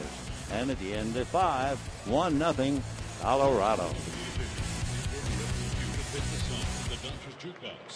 Here now are your three choices. 7, 8, 9, 10. Anthony Hurt. Will be choice number 1 from Jimi Hendrix, All Along the Watchtower.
Background, The Way We Were, and it brings to mind the fact that on this day in 1972, Sandy Koufax entered the Hall of Fame at the age of 36. So 36 and 40, he is 76 years old right now. One of the greatest pitchers who ever lived, and all you have to do is look at his numbers. But you know what? He was also, and still is, a very, very nice guy. And it all ties in so very well because tonight is Sandy Koufax bobblehead night. The Way We Were. Let's go back to this one.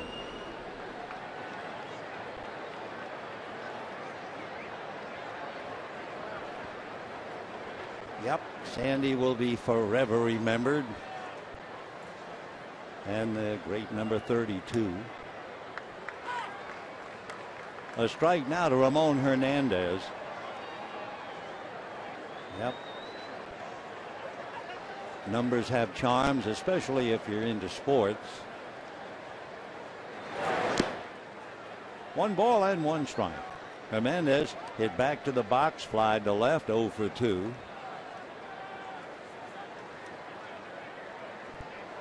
The Dodger hitters, I mean, we've had hitters frustrated in the past. Sure.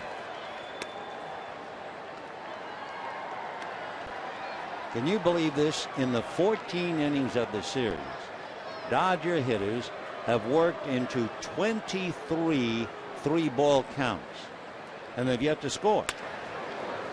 1 hopper to Hanley, 1 away. Can you imagine 23 3-ball counts and just cannot reach home plate? That is really being frustrated. Of course, Colorado, they're 0 for 7 with runners in scoring position. A hit here and a hit there, and they'd have broken this game wide open. Here's Tyler Colvin. Struck out, grounded out.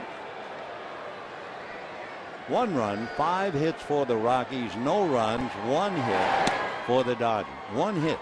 That was a clean single by Hanley Ramirez with 1 out in the 2nd inning.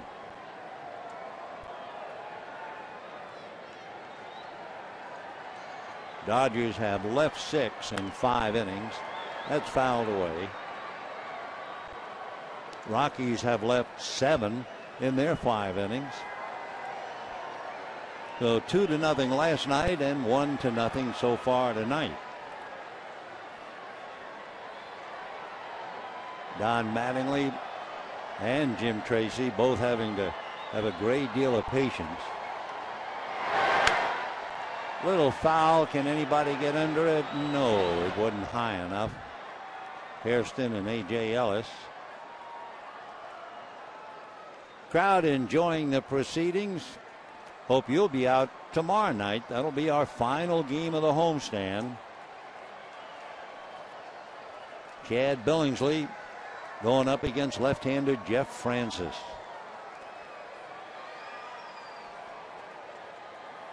Aaron Harang, no balls, 2 strikes. Foul ball.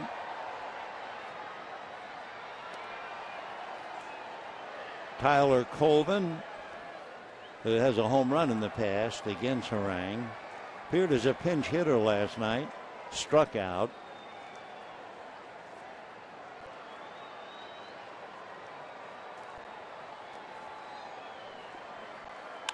On the hands, a little ground ball to Luis Cruz. 2 down. Say, you hitting the road, you can take the Dodgers with you this year. Subscribe to MLB.tv today. See every Dodger out-of-market game live online and on your favorite devices in HD quality. Visit Dodgers.com to order and get more details. MLB.tv, baseball everywhere. You betcha.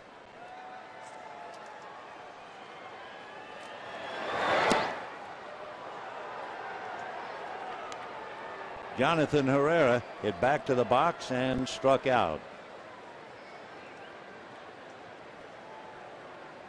1-0. And a shot right back at Harang. And that's the 3rd out. So 3 ground balls. Aaron is through 6. At the end of 5 1/2, it's still 1-0 Colorado.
Aaron Harang has made 94 pitches, and the Dodgers still scratching for a run.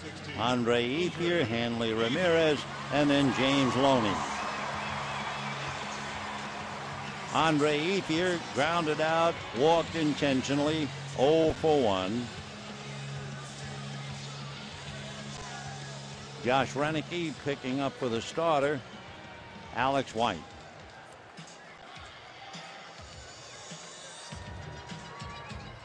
One run, 5 hits for the Rockies. No runs, 1 hit for the Dodgers. Hanley Ramirez in the 2nd inning. For the Dodgers, remember they had 5 hits and nothing to show for it last night. So they've had a total of 6 hits and no runs in the last 15 innings.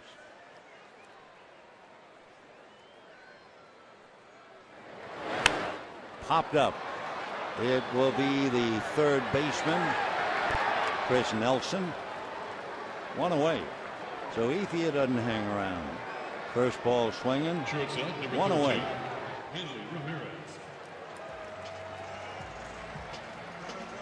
Hanley Ramirez, single to left, fly to left. Proud possessor of the only Dodger hit.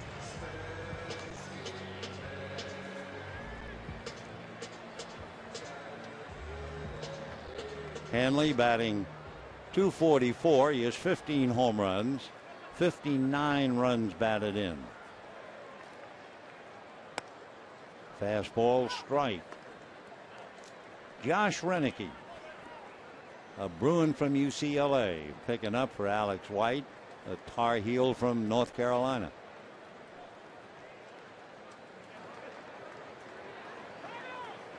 Time by the catcher. Plate umpire usually gestures to whomsoever asked for the time. That was Hernandez. 0-1.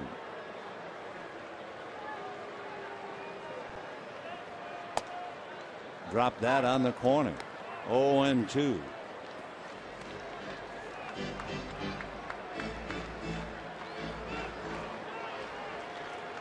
That was a changeup at 77.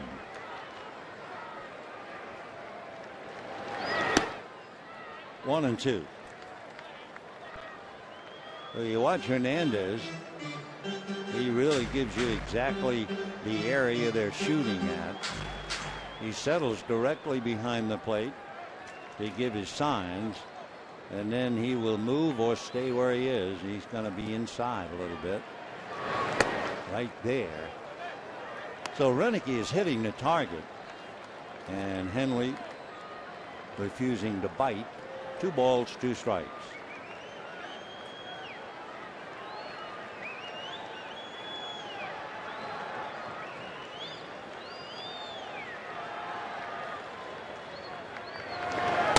And check swing, strike 3 call. The Ramirez 1 for 3, walks back empty-handed. James Loney will be coming up. So Renicky picks up his 2nd strikeout, and with 2 out in the 6th, James Loney grounded to first, lost an out on a diving catch by Carlos Gonzalez of his little fly ball in the 4th inning. So Cargo making a big play. 0-1 to James. Remember, the Giants won. Giants, by winning, now have won 60 games. Dodgers trying to win their 60th tonight. Fastball, and it's a one-hopper to Herrera. That'll be that.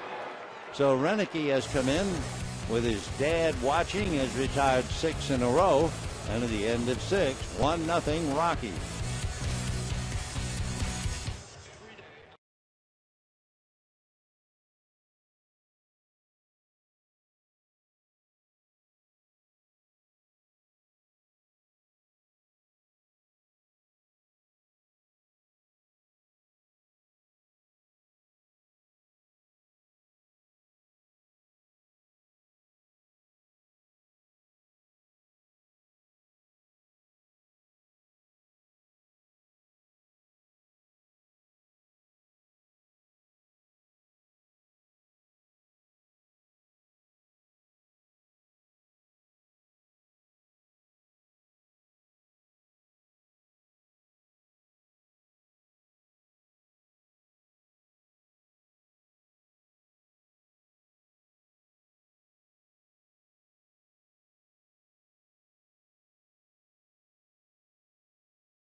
California Lexus dealer who invites you to test drive a luxurious Lexus today. Visit Lexus.com. and by Sports Authority, the official sporting goods retailer of the Los Angeles Dodgers. We're going to the 7th inning, 1-0 in favor of the Rockies. Chris Nelson, who appeared as a pinch hitter, stays in the game at third base. 1 ball and no strikes. It was the best of times. It was the worst of times. The opening line written by Charles Dickens on The Tale of Two Cities. Well, baseball has a tale of two cities. In Baltimore, the Orioles just won in the 14th inning their 12th straight extra inning win. That's Baltimore. In Houston, the Astros lost to Washington in 12 innings. They are 0-11 in extra inning games. So one 12 straight plus, the other 0-11. The tale of two cities. Thank you, Charles Dickens. 2-2. Nelson, Young, and Rutledge. For Aaron Harang, he knows that this might be his last inning. He's due to bat third when the Dodgers hit in the 7th. All he has to do is look towards left field, and he'd see Sean Tolleson throwing in the bullpen. 3-2. Fastball whacked into right field.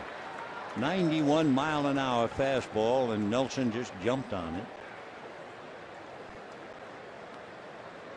Right fielder, number 1, Eric Young Jr. Of course, for the Rockies, they've left 7. Now here's the hottest hitter in town. Eric Young, 3 hits last night, comes right back with 3 hits tonight, hitting .297. We'll see if they're going to ask him to bunt, ask him to put a play on, hit and run. We'll see. First, they're going to keep on Nelson. Eric Young has grounded into 1 double play. He's in his 87th game. Uno.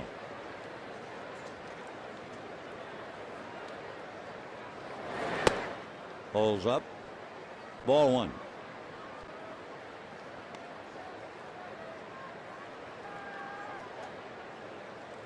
Harang has now made 101 pitches.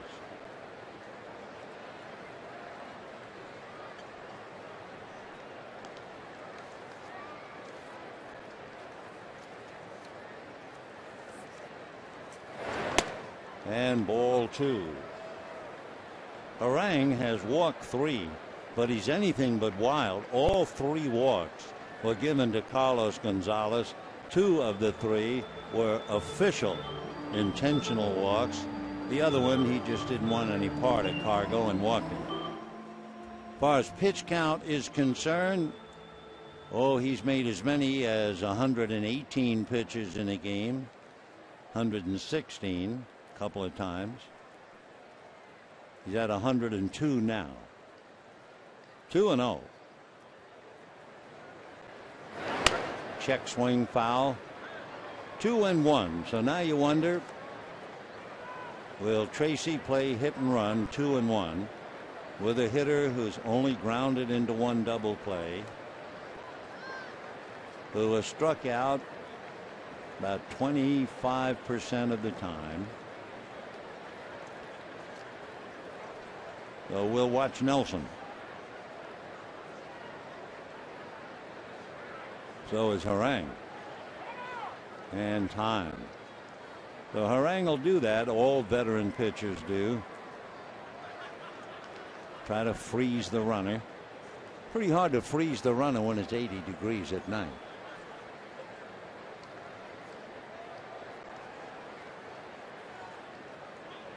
Nelson goes and fouled away. Not much of a pitch to hit. Young was able to make contact, foul it back.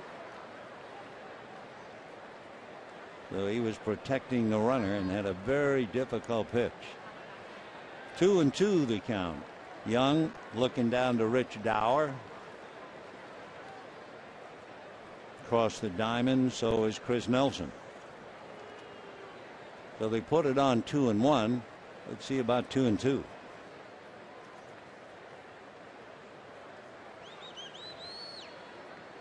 And Nelson draws a throw.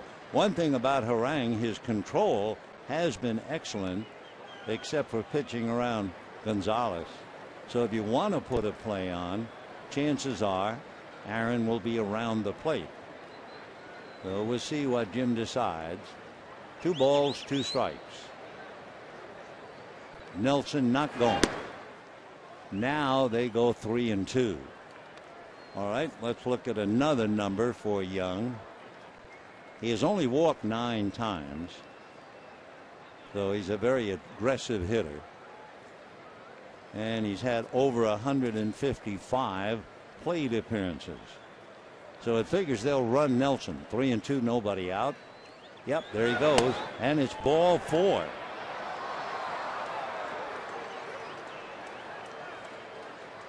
So the Rockies have something going yet again. They have left 7, and they have 2 on, nobody out. And Jeff Rutledge coming up. And coming up out of the Dodger dugout is Don Mattingly. After 106 pitches, Aaron, I assume, has just about had it. They'll bring in a fresh horse.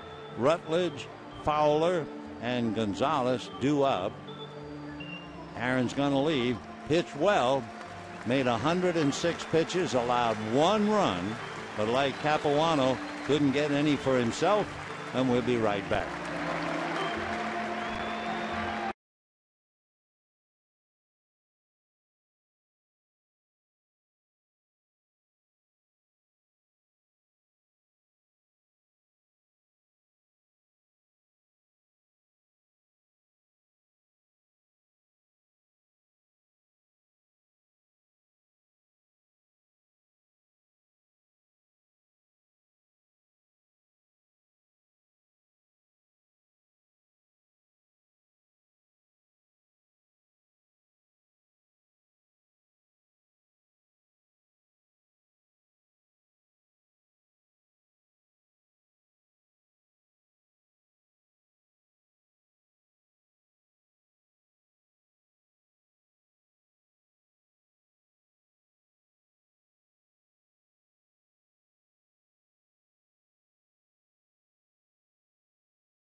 Down and 2 on.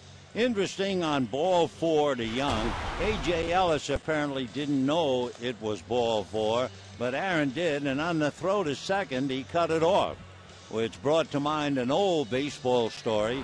They had a double steal play on with runners at second and third, and they instructed the pitcher, when they go, the catcher will fire the ball right back at you, and you let it go by.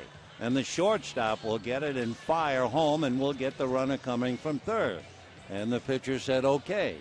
And sure enough, during the game, second and third double steal, catcher fired, pitcher got out of the way, shortstop caught the throw, fired it back to home plate, and the pitcher cut it off. And the run came over, and that's always been a classic story. Rutledge hammers one down the left field line. He's already had 2 doubles. He's on his way for his third, and it's going to be a 2-run double and 3-0 Rockies. So Jeff Rutledge is 3 for 4, 3 doubles. Those runs are charged to Harang. First pitch, high fastball just above the belt, right out over the plate, and Rutledge was all over it. Well, when Colorado was coming here, all I heard was that kid Rutledge, good-looking shortstop, I should say.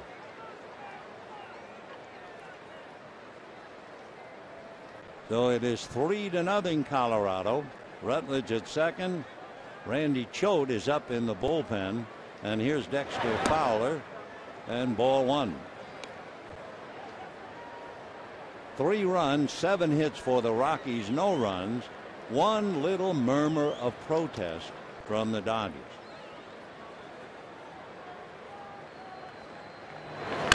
And that's hit down the line, sliding to fire and go back foul. 1-1 the count. So in the inning, Nelson singled to right. Young walked on a 3-2 pitch, and that was enough for Harang. And then Rutledge came up, and Tollison's first pitch, a line drive double, his third of the night. 1-1. Ball two. I wonder, he was in the dugout last night. I'll bet you Troy Tulowitzki is thrilled for Jeff Rutledge. Tulo is that kind of a guy.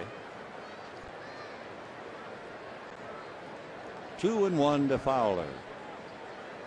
Time.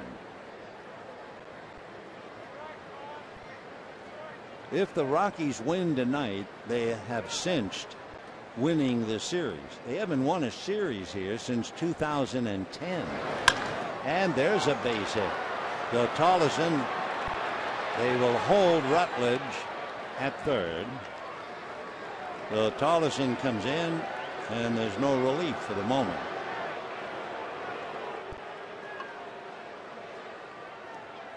Left fielder number 5, Carlos Down in the Gonzalez. Dodger bullpen, Jamie Wright and Randy Choate. Here comes Carlos Gonzalez. If you're Don Mattingly, you figure Gonzalez bats about 25 times a game. Every time you look up, here comes Cargo. So here comes Mattingly. And they will probably, as a guess, well, we'll just wait and see.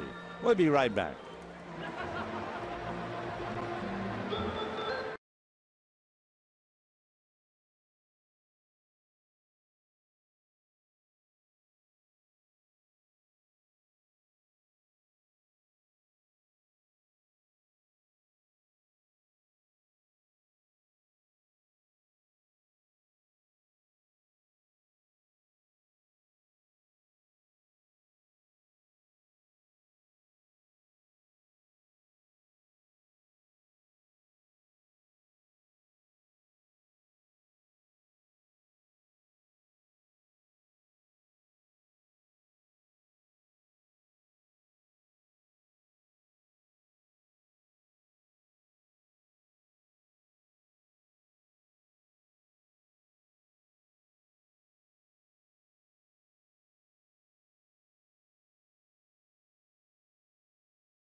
Proud to support youth baseball in cities and towns across the country.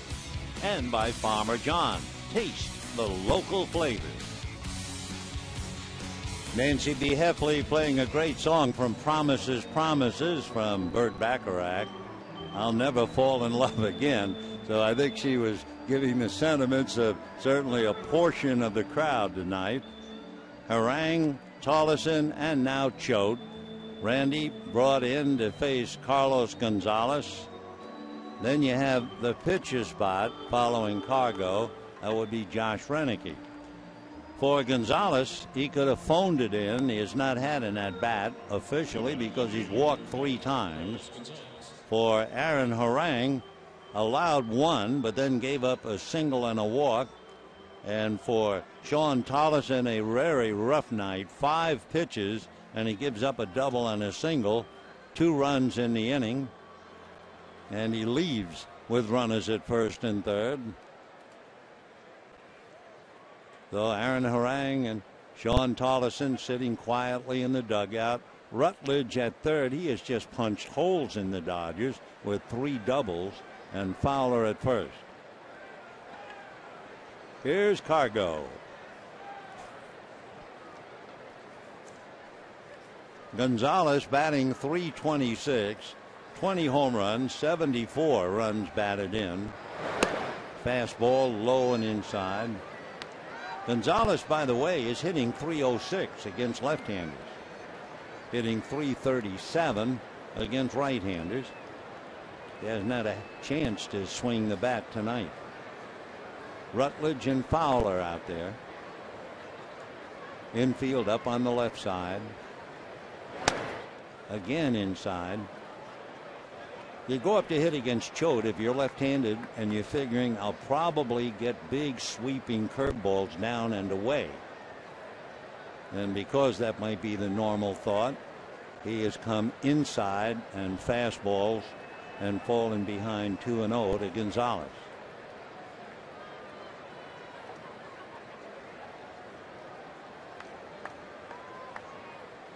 Outfield straight away with Victorino up a little bit in left field. Ethier deep in right. Same for Kemp in center. 2-0. And a high bouncer to third. Runners hold at third. The out at first. Down to second goes Fowler.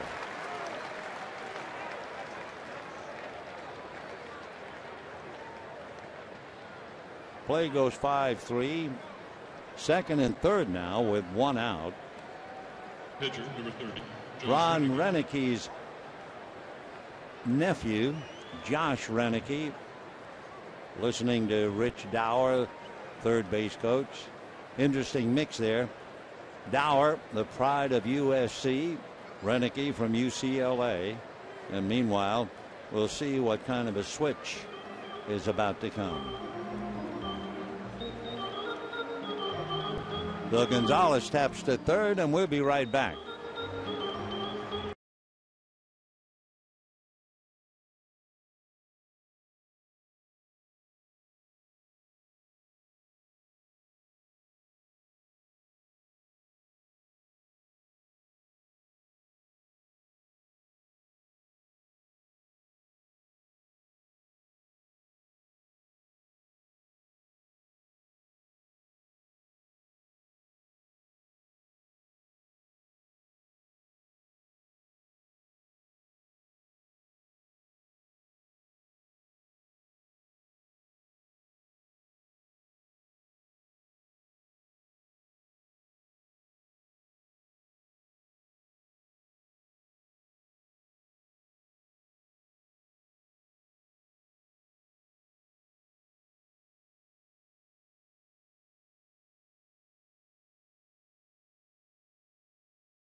Much alive with one out.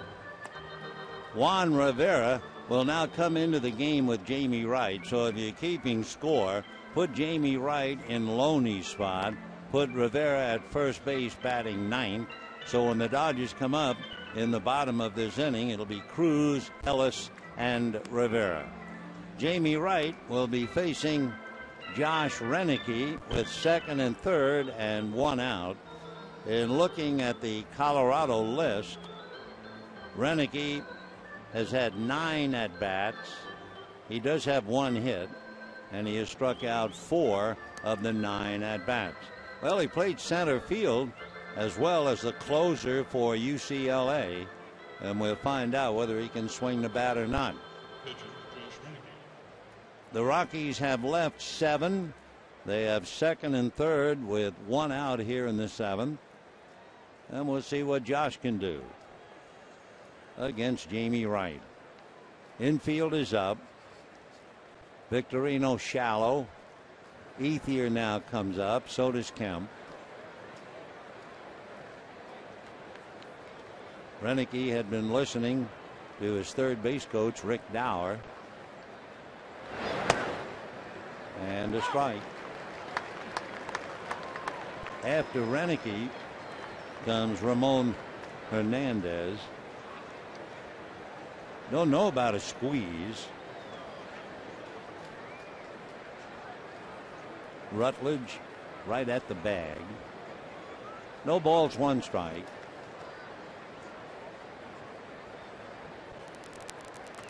Rutledge is not coming.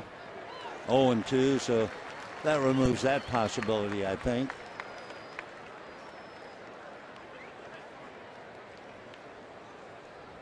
So Wright just trying to get a second out here and take care of Renicky.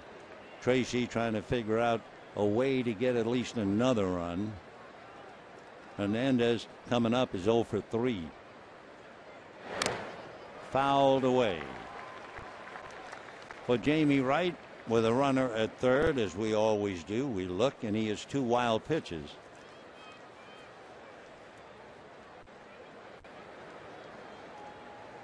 Jamie will be 38, day before Christmas.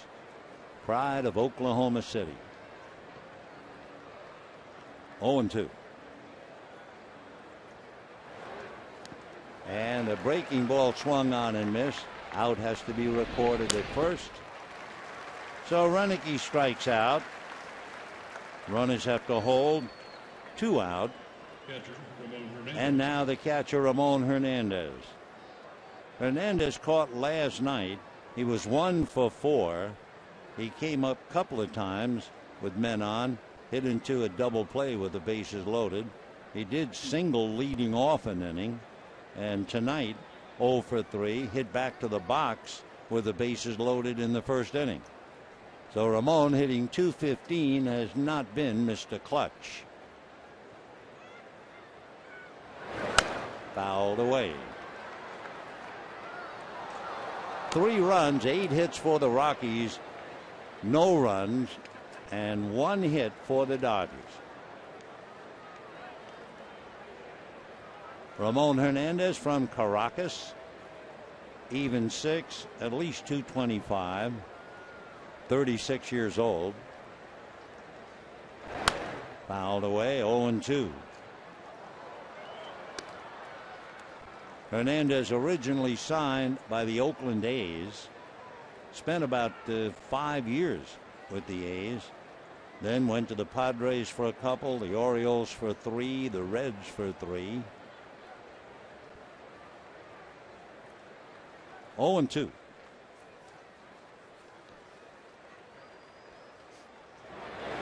And a little ground ball wide to third. Nice play there by Hairston. So the Dodgers give up 2, could have been worse. And we go to the bottom of the 7th inning. The Rockies 3 and the Dodgers nothing.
Rockies lead the Dodgers 3-0.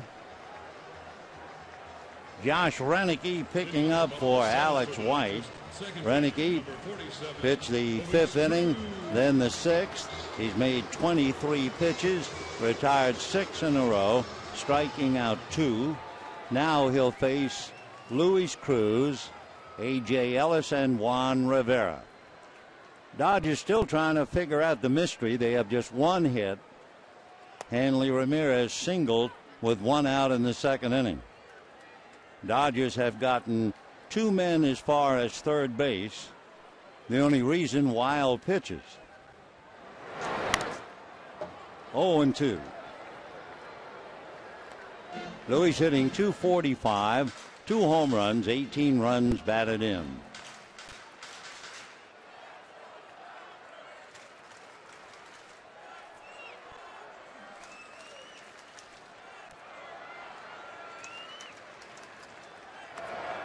One and 2. 3 runs, 8 hits, no errors for the Rockies, no runs, 1 hit, 1 error for the Dodgers.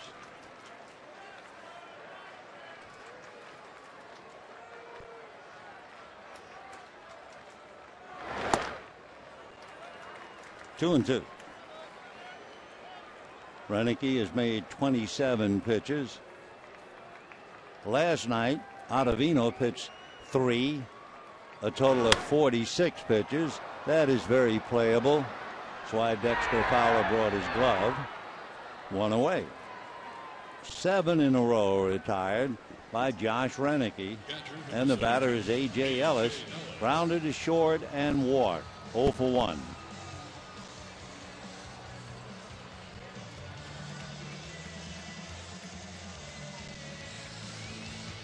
A.J. Ellis hitting .284. Boy, he's been catching every day of late. Might catch again tomorrow night because Thursday is a travel day. Check swing for a strike. So the way they look at it, if he catches tomorrow night, then he has Thursday and all day Friday, the game in Miami Friday night. Maybe. 0-1. 92-mile-an-hour fastball and a 1-ball, 1-strike count. So Josh Renicky, Gary's boy, Ron's nephew, and a 1-ball, 1-strike count. 93, but he misses. 2-1 the count.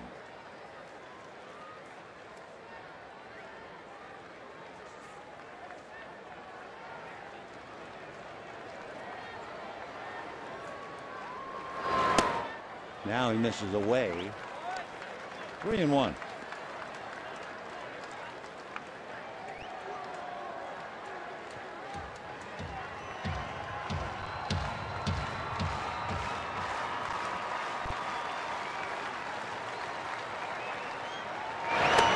And high for ball 4. So after retiring 7 in a row, Renicky walks Ellis. And the batter will be Juan Rivera, batting 9th. Came in that double switch.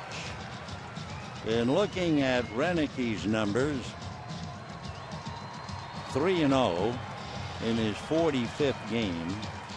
However, he has walked 35, struck out 43. So that's not much. That means he's fighting his control. And here's Rivera hitting .252. 5 home runs, 35 runs batted in, and ball 1.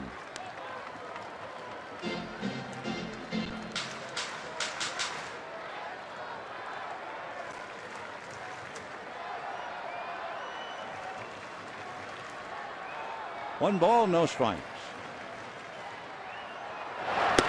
And ball 2. So all of a sudden, he's struggling.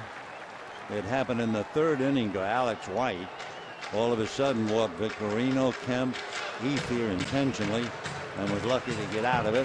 Bo McLaughlin going out again to see if he can help. The veteran pitching coach. He had been at AAA, and then Bob Apodaca left. though Bo trying to counsel Josh Renicky. Bo McLaughlin lives over in Mesa, Arizona. Way back in 1975, Bo was a first-round pick by Houston. Pitched all or, well, part of 6 seasons for the Astros, 1976 through 79, then with the Braves and the A's. Went to Lipscomb University in Nashville, Tennessee. 2-0 in there. So Renicky pitching out of his stretch for the first time in 3 innings. A.J. Ellis at first with 1 out. Foul back, 2-2. Last night, Pomerantz went 4. Then Ottavino pitched 3. Then Belisle pitched 1. And Betancourt finished off the game. Well, tonight, Renicky is in his 3rd inning. No one throwing in the pen back of him. He's made 37 pitches. 2-2. So he goes 3-2 on the heels of a walk to Ellis. On deck, Shane Victorino.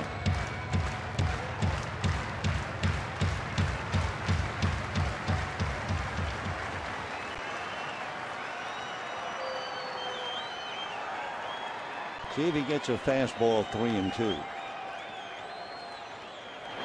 Yep. And a high fly ball to center. Fowler going back, but he has a play. So I would think everybody in the house looking fastball 3-2 from a young pitcher. Rivera hits it deep, but not nearly deep enough. 2 down. And Shane Victorino lined out to first, walked, stole a base, and finally got to third and flied to left. As we said, the Dodgers have managed to get 2 men to third base so far tonight.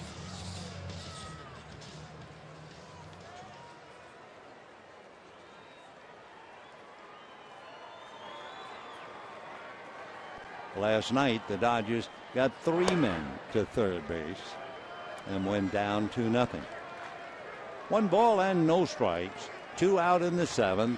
3-0 Colorado. Nelson on the edge of the grass looking bunt. Foul back, 1-1.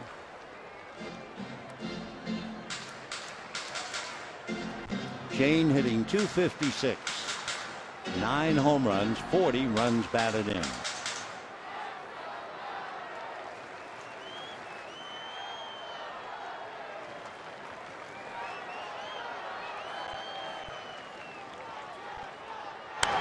Foul ball off to the left, out of play, 1-2. Don't forget tomorrow, the final game of the homestand before the Dodgers hit the road. Jeff Francis, the big left-hander, going for Colorado, and Chad Billingsley on the hill. Billingsley has been pitching very well of late, although he has struggled. Everybody struggles against Colorado, especially in Denver. 1-2. Ground ball up the middle. A great stop by Cabrera, but he throws the ball away. Herrera making a great stop. Tried to get the ball to second. Couldn't do it. Great effort. Down in the bullpen, Matt Belisle begins to warm up.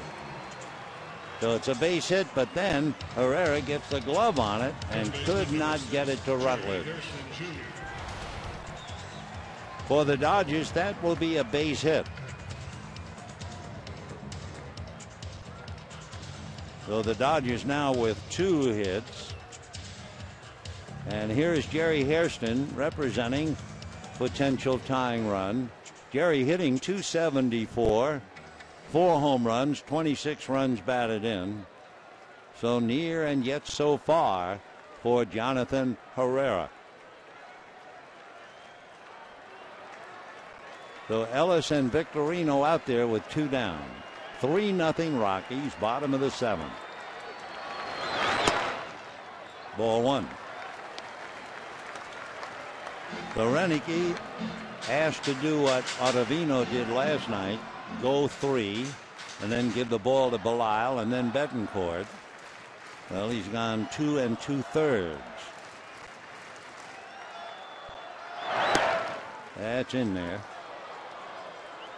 1-1. He's done a great job. If Herrera is able to get the ball to Rutledge, he's out of here. And a strong 3 middle innings. For Jonathan, great effort to get to the ball.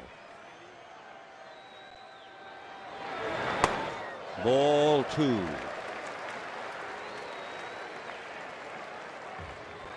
Renicky has now made 46 pitches. And of course, with Matt Kemp on deck, it's a huge at-bat for Jerry Hairston. 2-1.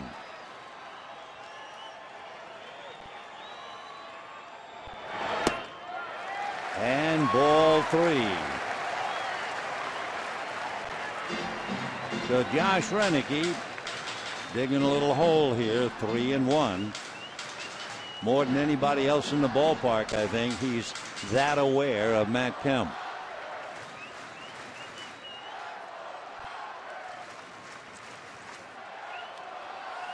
Three and 1.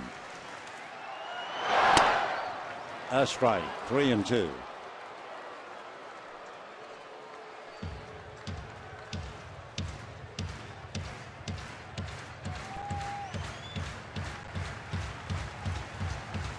By the way, if you're thinking about should he walk and Matt Kemp come up and bring in Belisle, Matt Kemp has 3 home runs against Matt Belisle. So let's see, 3-2, runners go, and a fly ball to right center. Fowler coming over, Young comes over, and Young almost fell down. And it was the center fielder Fowler making the catch. No runs, a hit, 2 left. So Matt Kemp will not have a shot in a soft spot, and it's still 3-0 Rockies.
Well, as the final game of the series with the Rockies, that'll be 7 p.m. on Prime. It'll be Jeff Francis and Chad Billingsley. Dodgers then go to Florida, and they'll be playing the Miami Marlins Friday at 4 on Prime, Saturday at 4 on KCAL, Sunday at 10 on KCAL. Then it's on to a 4-game series with the Pittsburgh Pirates and a weekend with Atlanta. And by the time the Dodgers then get home, they will be playing the Giants. A reminder, the Giants already won, so unless the Dodgers can get their offense in gear, they could fall to a 1.5 games back. Tyler Colvin struck out, grounded out twice. Facing Jamie Wright, that's a strike. 0-1. Tyler hitting .275, 13 home runs, 43 runs batted in.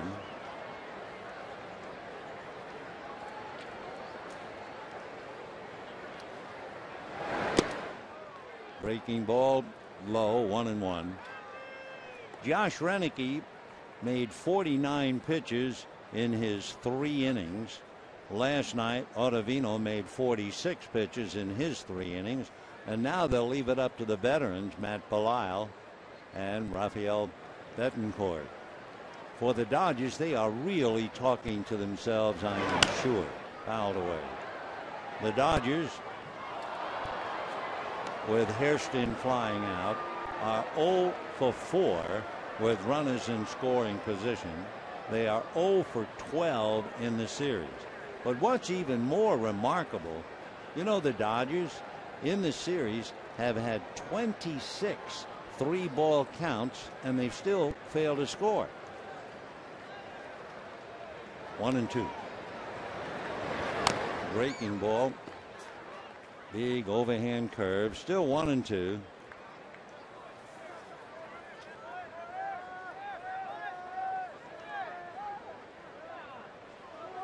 When the Dodgers bat in the 8th, they left Kemp, remember, in the on-deck circle. So they left Kemp, Ethier, and Ramirez, and then right spot. 1-2 to Tyler Colvin. Little ground ball. Luis Cruz. 1 away. Colvin goes 0 for 4. And the batter now, Jonathan Herrera. Herrera 0 for 3. A shortstop playing second base. Herrera last night 2 for 4. Tonight 0 for 3. The paid attendance tonight, a tribute to Sandy Koufax. On Sandy Koufax bobblehead night, 55,024. Darn it. I was hoping it would be 55,032. 0-2.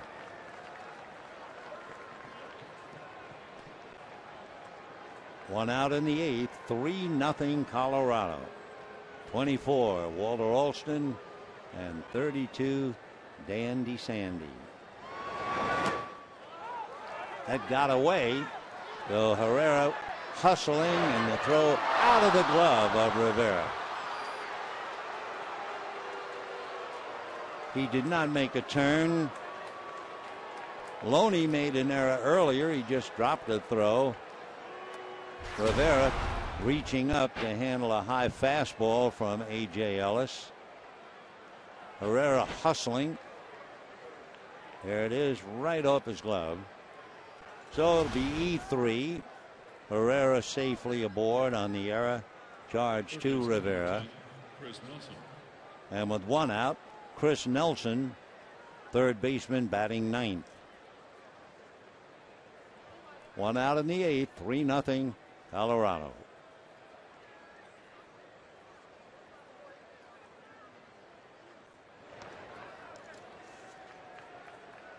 Jonathan Herrera has only been involved in 2 stolen bases. He's 2 for 2.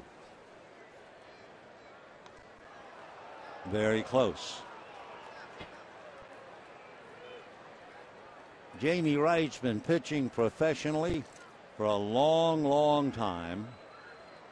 Been through just about everything. There goes Herrera. The pitch is low. The throw is not in there.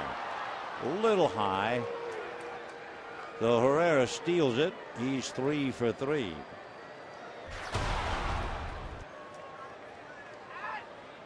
Got a good jump. The throw is up there, and he sneaks in under it.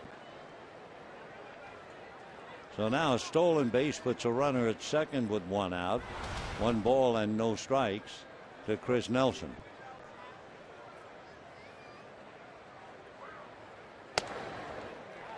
Good fastball at 91. Nelson is hitting .259. He has 5 home runs, 23 runs batted in.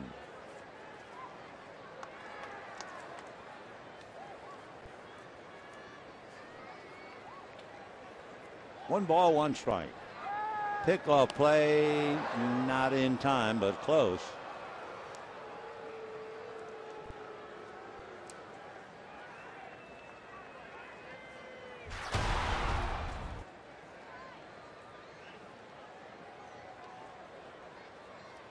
1 ball and 1 strike.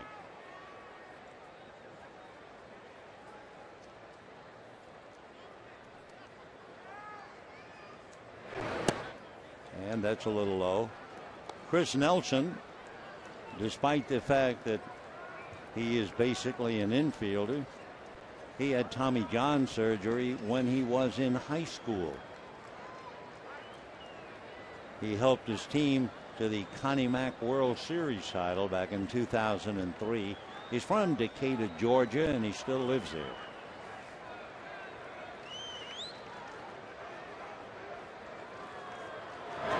Fastball hit to the hole. Nice pick there by Cruz. Over to third goes Herrera, and that will bring up Eric Young.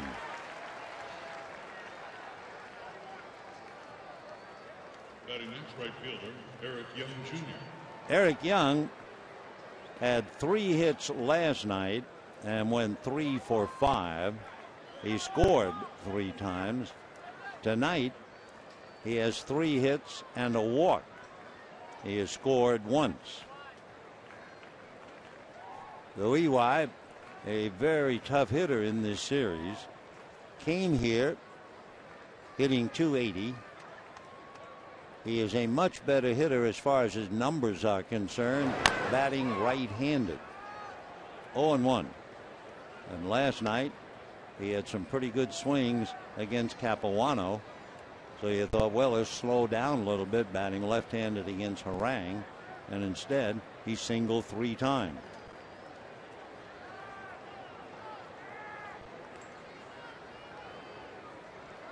Hairston on the edge of the grass. Rivera up wide of the bag at first. 1 ball, 1 strike. Herrera coming down the line a little bit, trying to distract Wright.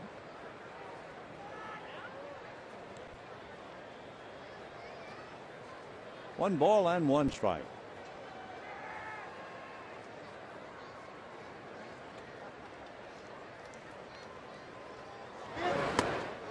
Slow and in there. 1 and 2. Wright has 2 wild pitches, so that's important, with Herrera at third. 1 and 2 to Eric Young.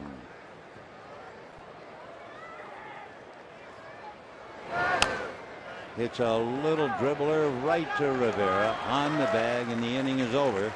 So they leave Herrera at third. And we are heading for the bottom of the 8th. 3-0 Colorado.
That's Fernando Valenzuela bobblehead night. Fans with the first 50,000 tickets can take home their very own mini El Toro. Compliments of State Farm. For tickets, visit Dodgers.com/promotions. Left-hander Rex Brothers out of Tennessee coming in.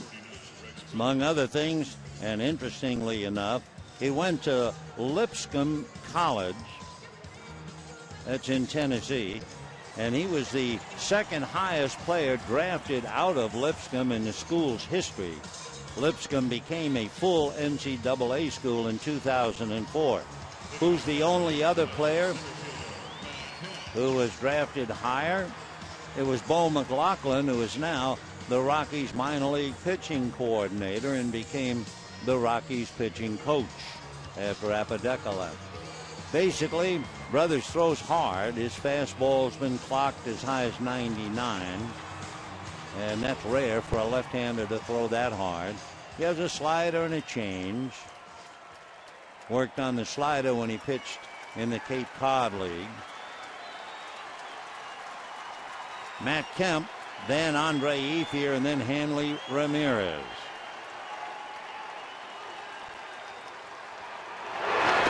Wow, fastball in the dirt at 94, ball one.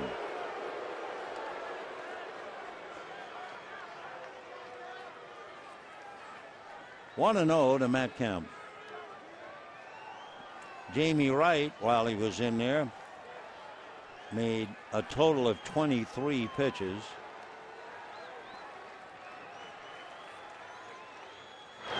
Fastball away. We were talking before about the Dodgers having troubles with runners in scoring position. The Rockies, if they had been even 50% with runners in scoring position, would have blown the game wide open. They are 2 for 14 with runners in scoring position, but they're leading. Nice pick by Rutledge. That'll do it for Matt. He goes 0 for 3 with a walk. One out in the 8th inning. In the Dodger bullpen, Javi Guerra begins to loosen up. Andre Ethier has grounded out, popped up, and walked. So Andre facing the left-hander, who is particularly tough on left-handers, we have heard.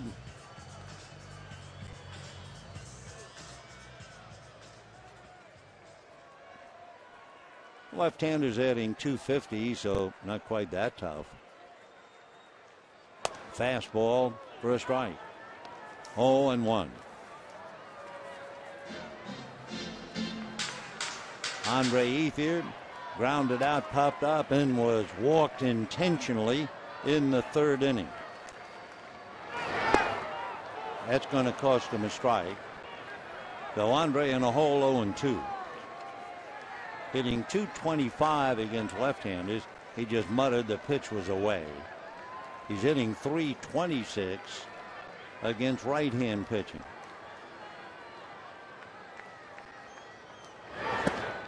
One and two. One out, bottom of the 8th. Rockies 3, Dodgers nothing. Dodgers have gone 16 1/3 without a run. And that's in the dirt.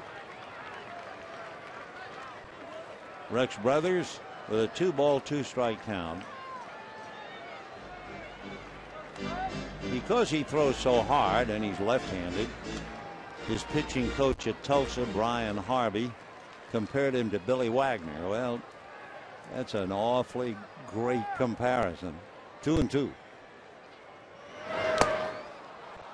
So down goes Andre, and I know in his heart he feels he got cheated. That one pitch that was called a strike, he was sure was away. Shortstop number 13, Hanley Ramirez. So 2 down in the 8th inning, and the batter, Hanley Ramirez.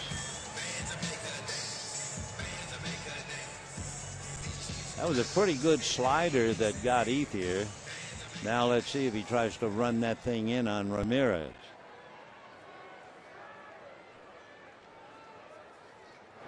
Fastball by the glove and through, backhanded by Herrera, but no play. So Ramirez singles up the middle. That ball just went by Rex Brothers' glove, and Rex out there to talk to Rutledge. Mark Ellis will now come up. Watch this. Right there. like trying to catch a soap bubble in the wind. Nice coverage by Herrera, but no chance. So Hanley Ramirez has 2 of the 3 Dodger hits. And with 2 out, Mark Ellis batting for Jamie Wright. And let's see what Tracy does. He has Belisle and he has Betancourt. And it looks like Belisle. And we'll be right back.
Rex brothers with 2 out, with Ramirez at first and Mark Ellis batting for Jamie Wright.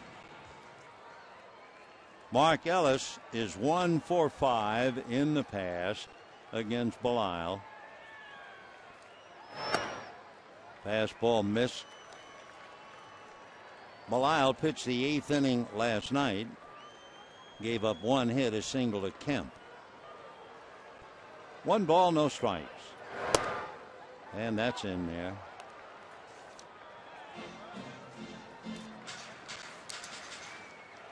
Matt Belisle out of McAllen, Texas.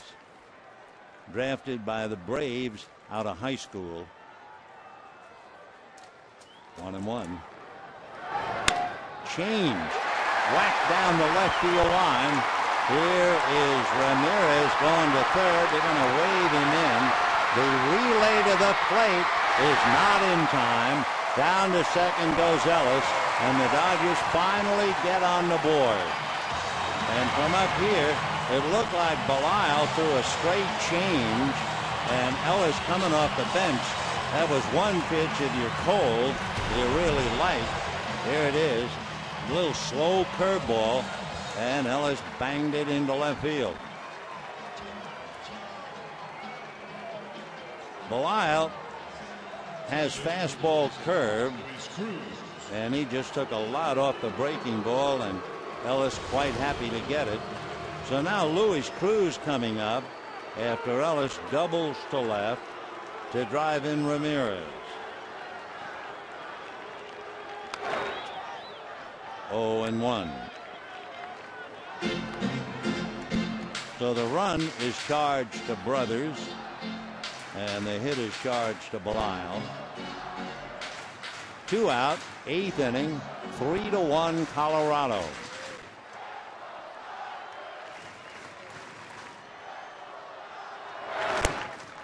Fastball, a lot of movement on it at 92. 0-2 the count. So Matt Belisle working on Luis Cruz, hitting .243.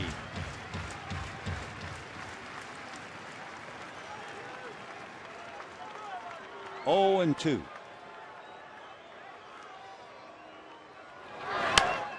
And that's lifted on the infield. It'll be the shortstop Rutledge. And that's that. So Belisle gets Cruz Dodgers get 1 run, 2 hits, leave 1. And at the end of 8, 3-1 Colorado.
Banged it into left field for a double to score Ramirez. Mark stays in the game as we go to the 9th inning.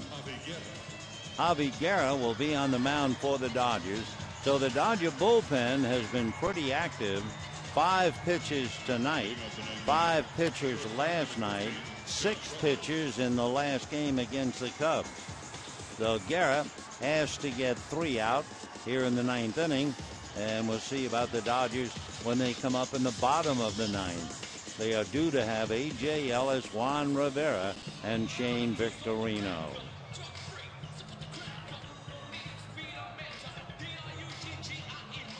Jeff Rutledge has been a one-man gang tonight. Not only 3 hits, they're all doubles. And he has used the entire field. He doubled to right. He doubled halfway up the wall in deepest left center. And then his last at-bat, he doubled down the line. And ball 1. Rutledge coming into the game had a half a dozen doubles, and he's picked up 3 more. That's a strike, 1-1. Rutledge doubled in the first inning.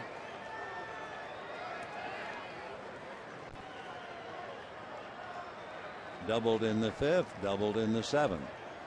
1 ball and 1 strike. Little dribbler, tough play. A sliding pickup and throw, and far too late. So Rutledge comes up with his 4th hit. A leg single after 3 doubles, and the batter will be Fowler. Javi doing everything he can, but Rutledge has already crossed the bag. That's hit number 9 for the Rockies. They lead 3-1. Dexter Fowler has struck out, popped to short, reached on an error, and singled.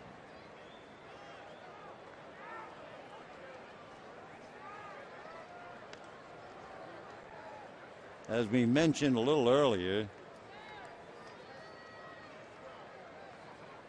they have not been running at all until Jonathan Herrera had a stolen base in the 8th inning.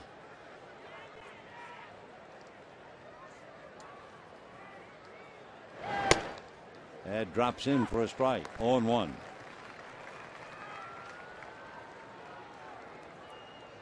Rutledge over there at first base is 3 for 3 in stolen bases. Dexter Fowler runs very well. He has grounded into only 4 double plays.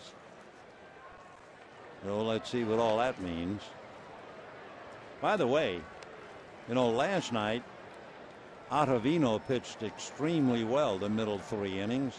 And tonight, Josh Renicky came in and he pitched a strong middle 3.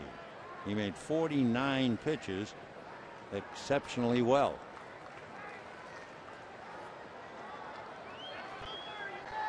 Jeff Rutledge feeling happy about things over there at first base. 4 hits in a game. That's a career high. 3 doubles and an infield single. 1-1 the count. Down in the bullpen, right on schedule, Rafael Betancourt to get ready to pitch the 9th. He is the closer for the Rockies. He has 18 saves, getting ready. 1 ball and 1 strike to Dexter Fowler. Check swing. Inside under the hands. Ball 2. 2-1 to Dexter. The boy from Alpharetta, Georgia. The new Daddy Longlegs. Or as the ladies talk about, he would be short-waisted. 2-1. See what that means with Rutledge.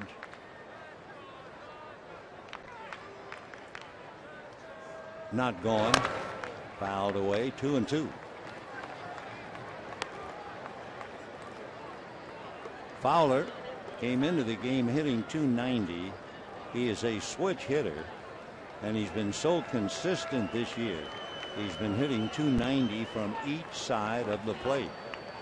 More power as a left-hand batter. 9 of his 12 home runs came hitting left-handed. And lifted foul. No play for Ellis. A.J. hustling as always came over, but that was well back. Still 2-2 the count. Rockies 3 runs, 9 hits. Dodgers 1 run, 4 hits. Final game tomorrow night of this homestand. Jeff Francis, Chad Billingsley. Dodgers then hit the road. Giants 1, Arizona 1. And the Dodgers are losing 3-1. 9th inning again to repeat. Dodgers due to send up A.J. Ellis, Juan Rivera, Shane Victorino against Rafael Betancourt.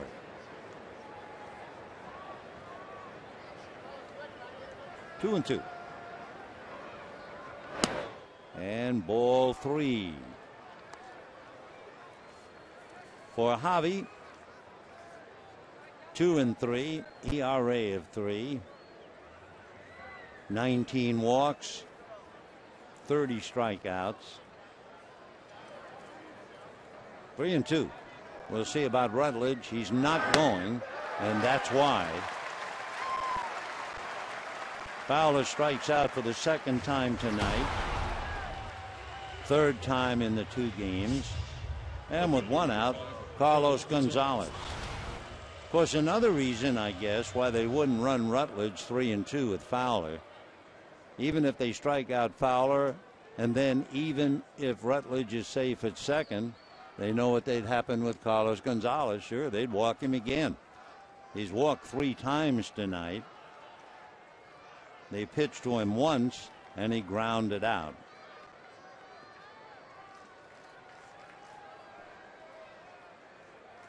Way out in front of that one. We talked a little bit earlier about Carlos Gonzalez. He does swing and miss a lot, but of course it's the old story. When he connects, he connects. 20 home runs.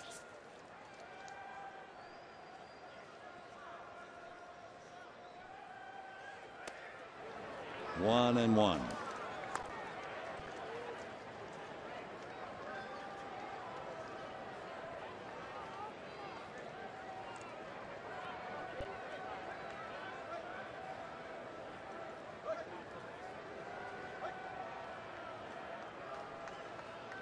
Fourteen of his 20 home runs against right-hand pitching.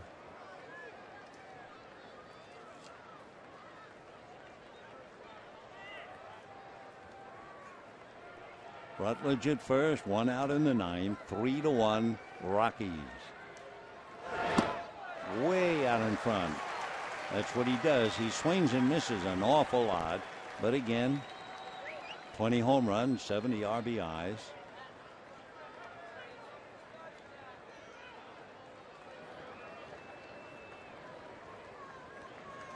Carlos from Maracaibo in Venezuela.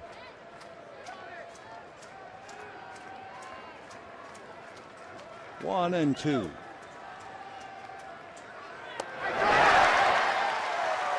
For Cargo, as they call him, swings and misses 3 times. He struck out 91 times. No way you can put a play on with him. You just wait for him to hit the ball out. So now Matt McBride, who started at first base last night and went 0 for 4, hit into a double play. McBride coming in to hit for the pitcher, Belisle, and that will assure us of seeing Betancourt.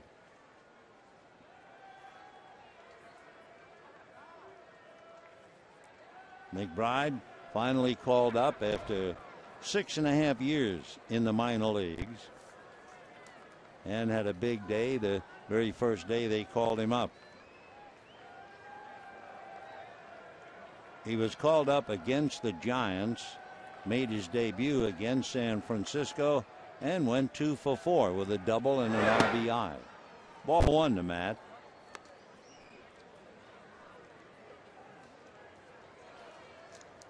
Matt McBride out of Bethlehem, Pennsylvania. Went to school at Lehigh and was originally drafted by the Indians. 1-0. 1-1.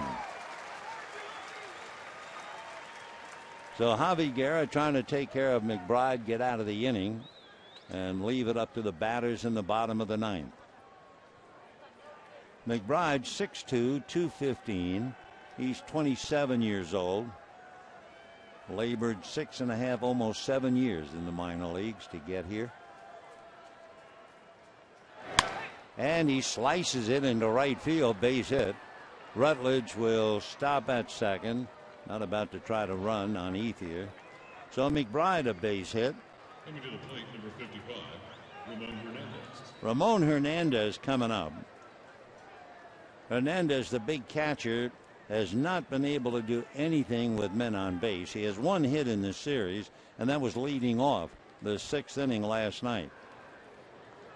Had he been fortunate enough to get a base hit here or there, the Rockies would have a heck of a lot more than 3 runs, and they would have had a heck of a lot more than 2 runs last night. Not to lay the body at his doorstep, but he has been a big out at the right time for the Dodgers. Blocked by Ellis. Ball 1. So Rutledge at second, McBride at first, 2 out. 1-0 the count to Ramon Hernandez.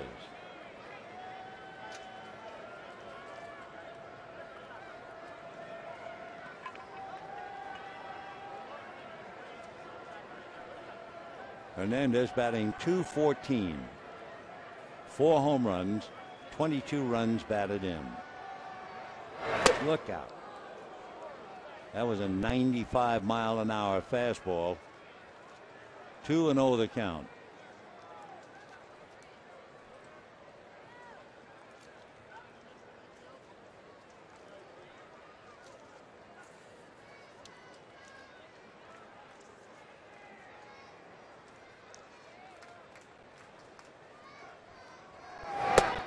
Two and one.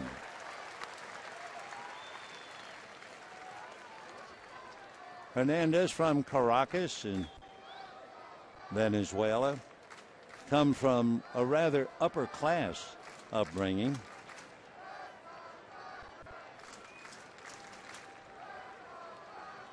Originally drafted by the A's in 1994. Foul back, 2-2.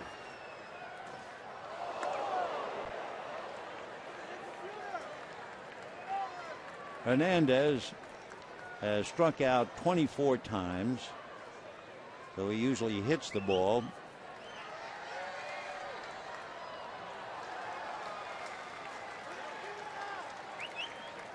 Two on. Rutledge at second, McBride at first. Little ground foul. So deuces remain wild.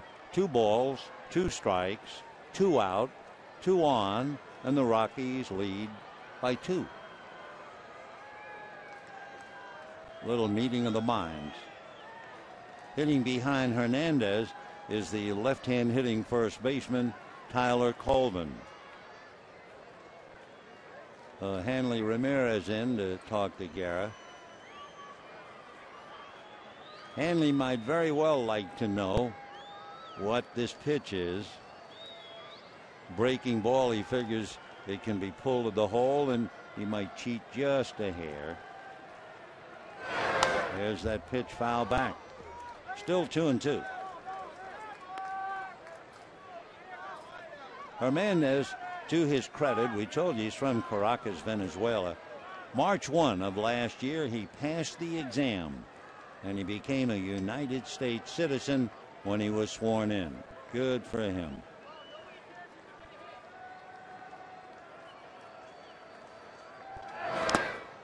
Three and two, so that's a break. With a full count and 2 down, the runners will be going. Rutledge from second, McBride from first. 2 out.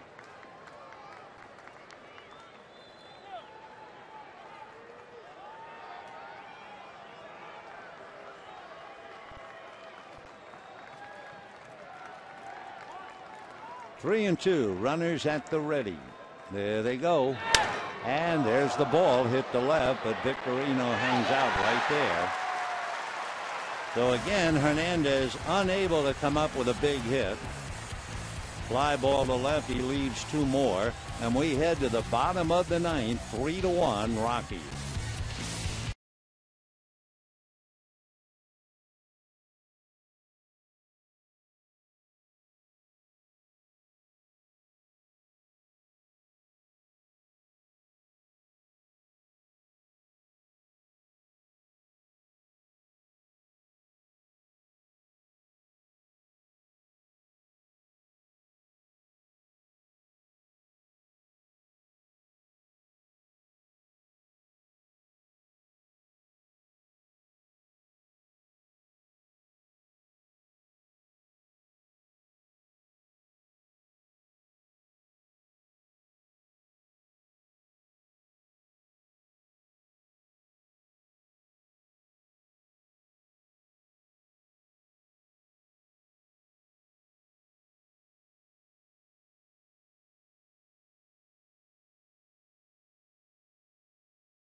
Of the 9th inning, it will be A.J. Ellis, then Juan Rivera, Shane Victorino, and for the second night in a row, we see Rafael Betancourt, who is Mr. Fidget on the mound.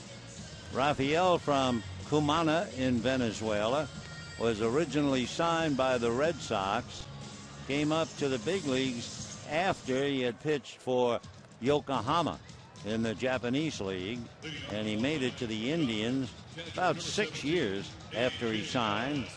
Spent about 7 years with the Indians, then went to the Rockies. This is his 4th year. The Rafael Betancourt, constantly fidgeting.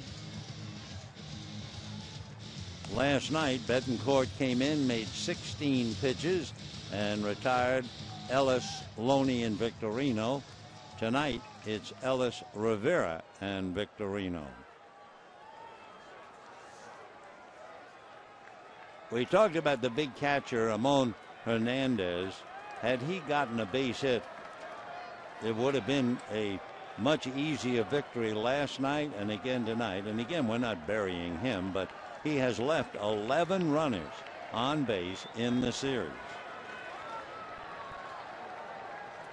So here's Ellis, grounded out, walked twice. Strike. In the important numbers for Rafael Betancourt, 10 walks, 39 strikeouts, so almost 4-1. He's 6'2" and 200.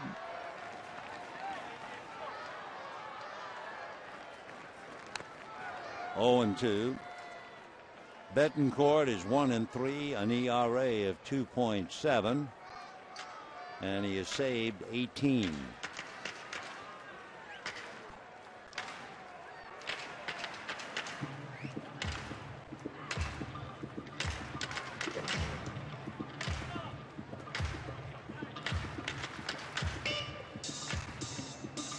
Timeout. Waiting for Ramon Hernandez. It's been a tough series for 2 games. First mentally by leaving so many runners on base, and now physically. Apparently it got him perhaps up around the throat. Let's take a look.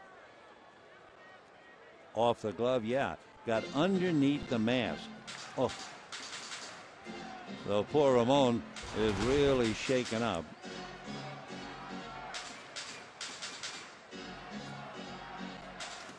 Got him up around the left collarbone.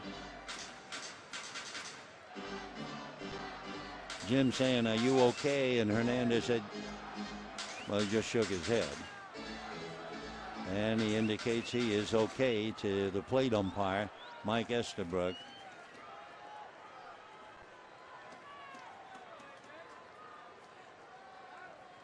If you have to get hit, better to get hit on the left than the right, because he has to still throw.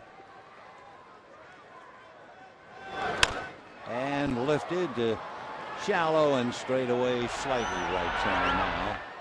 So an easy fly ball. 1 out in the 9th inning. And the batter will be Juan Rivera.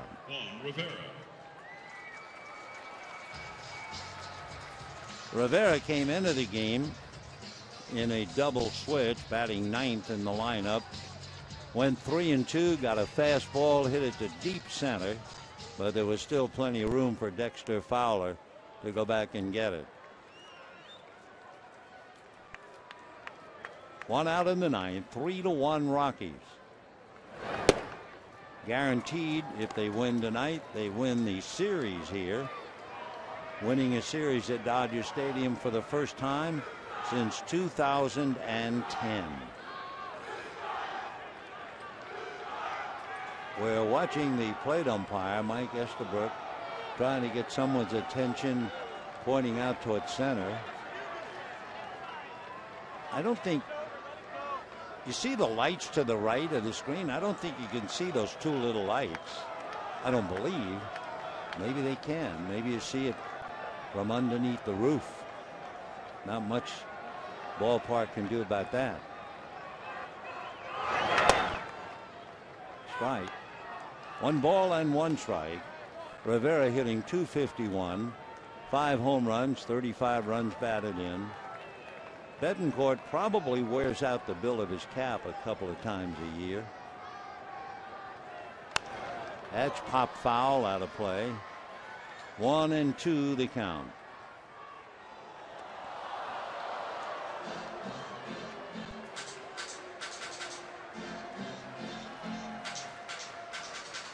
Tomorrow, Chad Billingsley against left-hander Jeff Francis.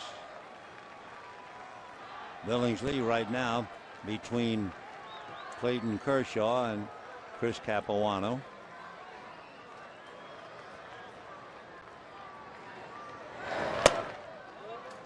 Two and two. That fastball had a little jump to it. Came up at 91. On deck, Shane Victorino.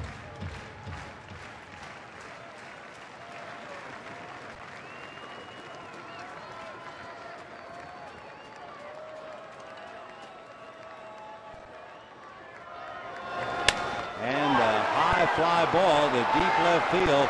Gonzalez on the track to almost casually pick it off.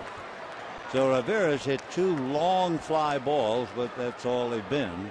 And we are 2 out in the 9th inning. Shane Victorino with his foot in the door.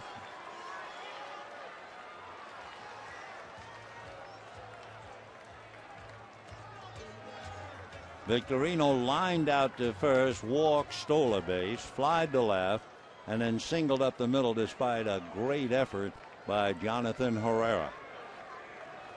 So Betancourt trying to shut him down. Nelson again plays him in on the grass when he's hitting left-handed. And a strike, 0-1. Shane Victorino against 37-year-old Rafael Betancourt. 0-1. Ground ball, this ought to do it. Herrera. So the last place Rockies not only have beaten the Dodgers 6 of 11, they've won 2 in a row after the Dodgers had won 3 in a row against the Chicago Cubs. 3 runs, 10 hits, no errors for the Rockies. 1 run, 4 hits, 2 errors for the Dodgers. Betancourt came in and made 10 pitches and shut the door. So for the Dodgers now, they fall, and they are now a game and a half behind the Giants, who beat the St. Louis Cardinals tonight. Dodgers play tomorrow, then they're off on Thursday. The Giants play tomorrow and Thursday. And with all of that, remind you, we'll see you tomorrow night, I hope, out here at the ballpark if possible. Till then, good night, everybody.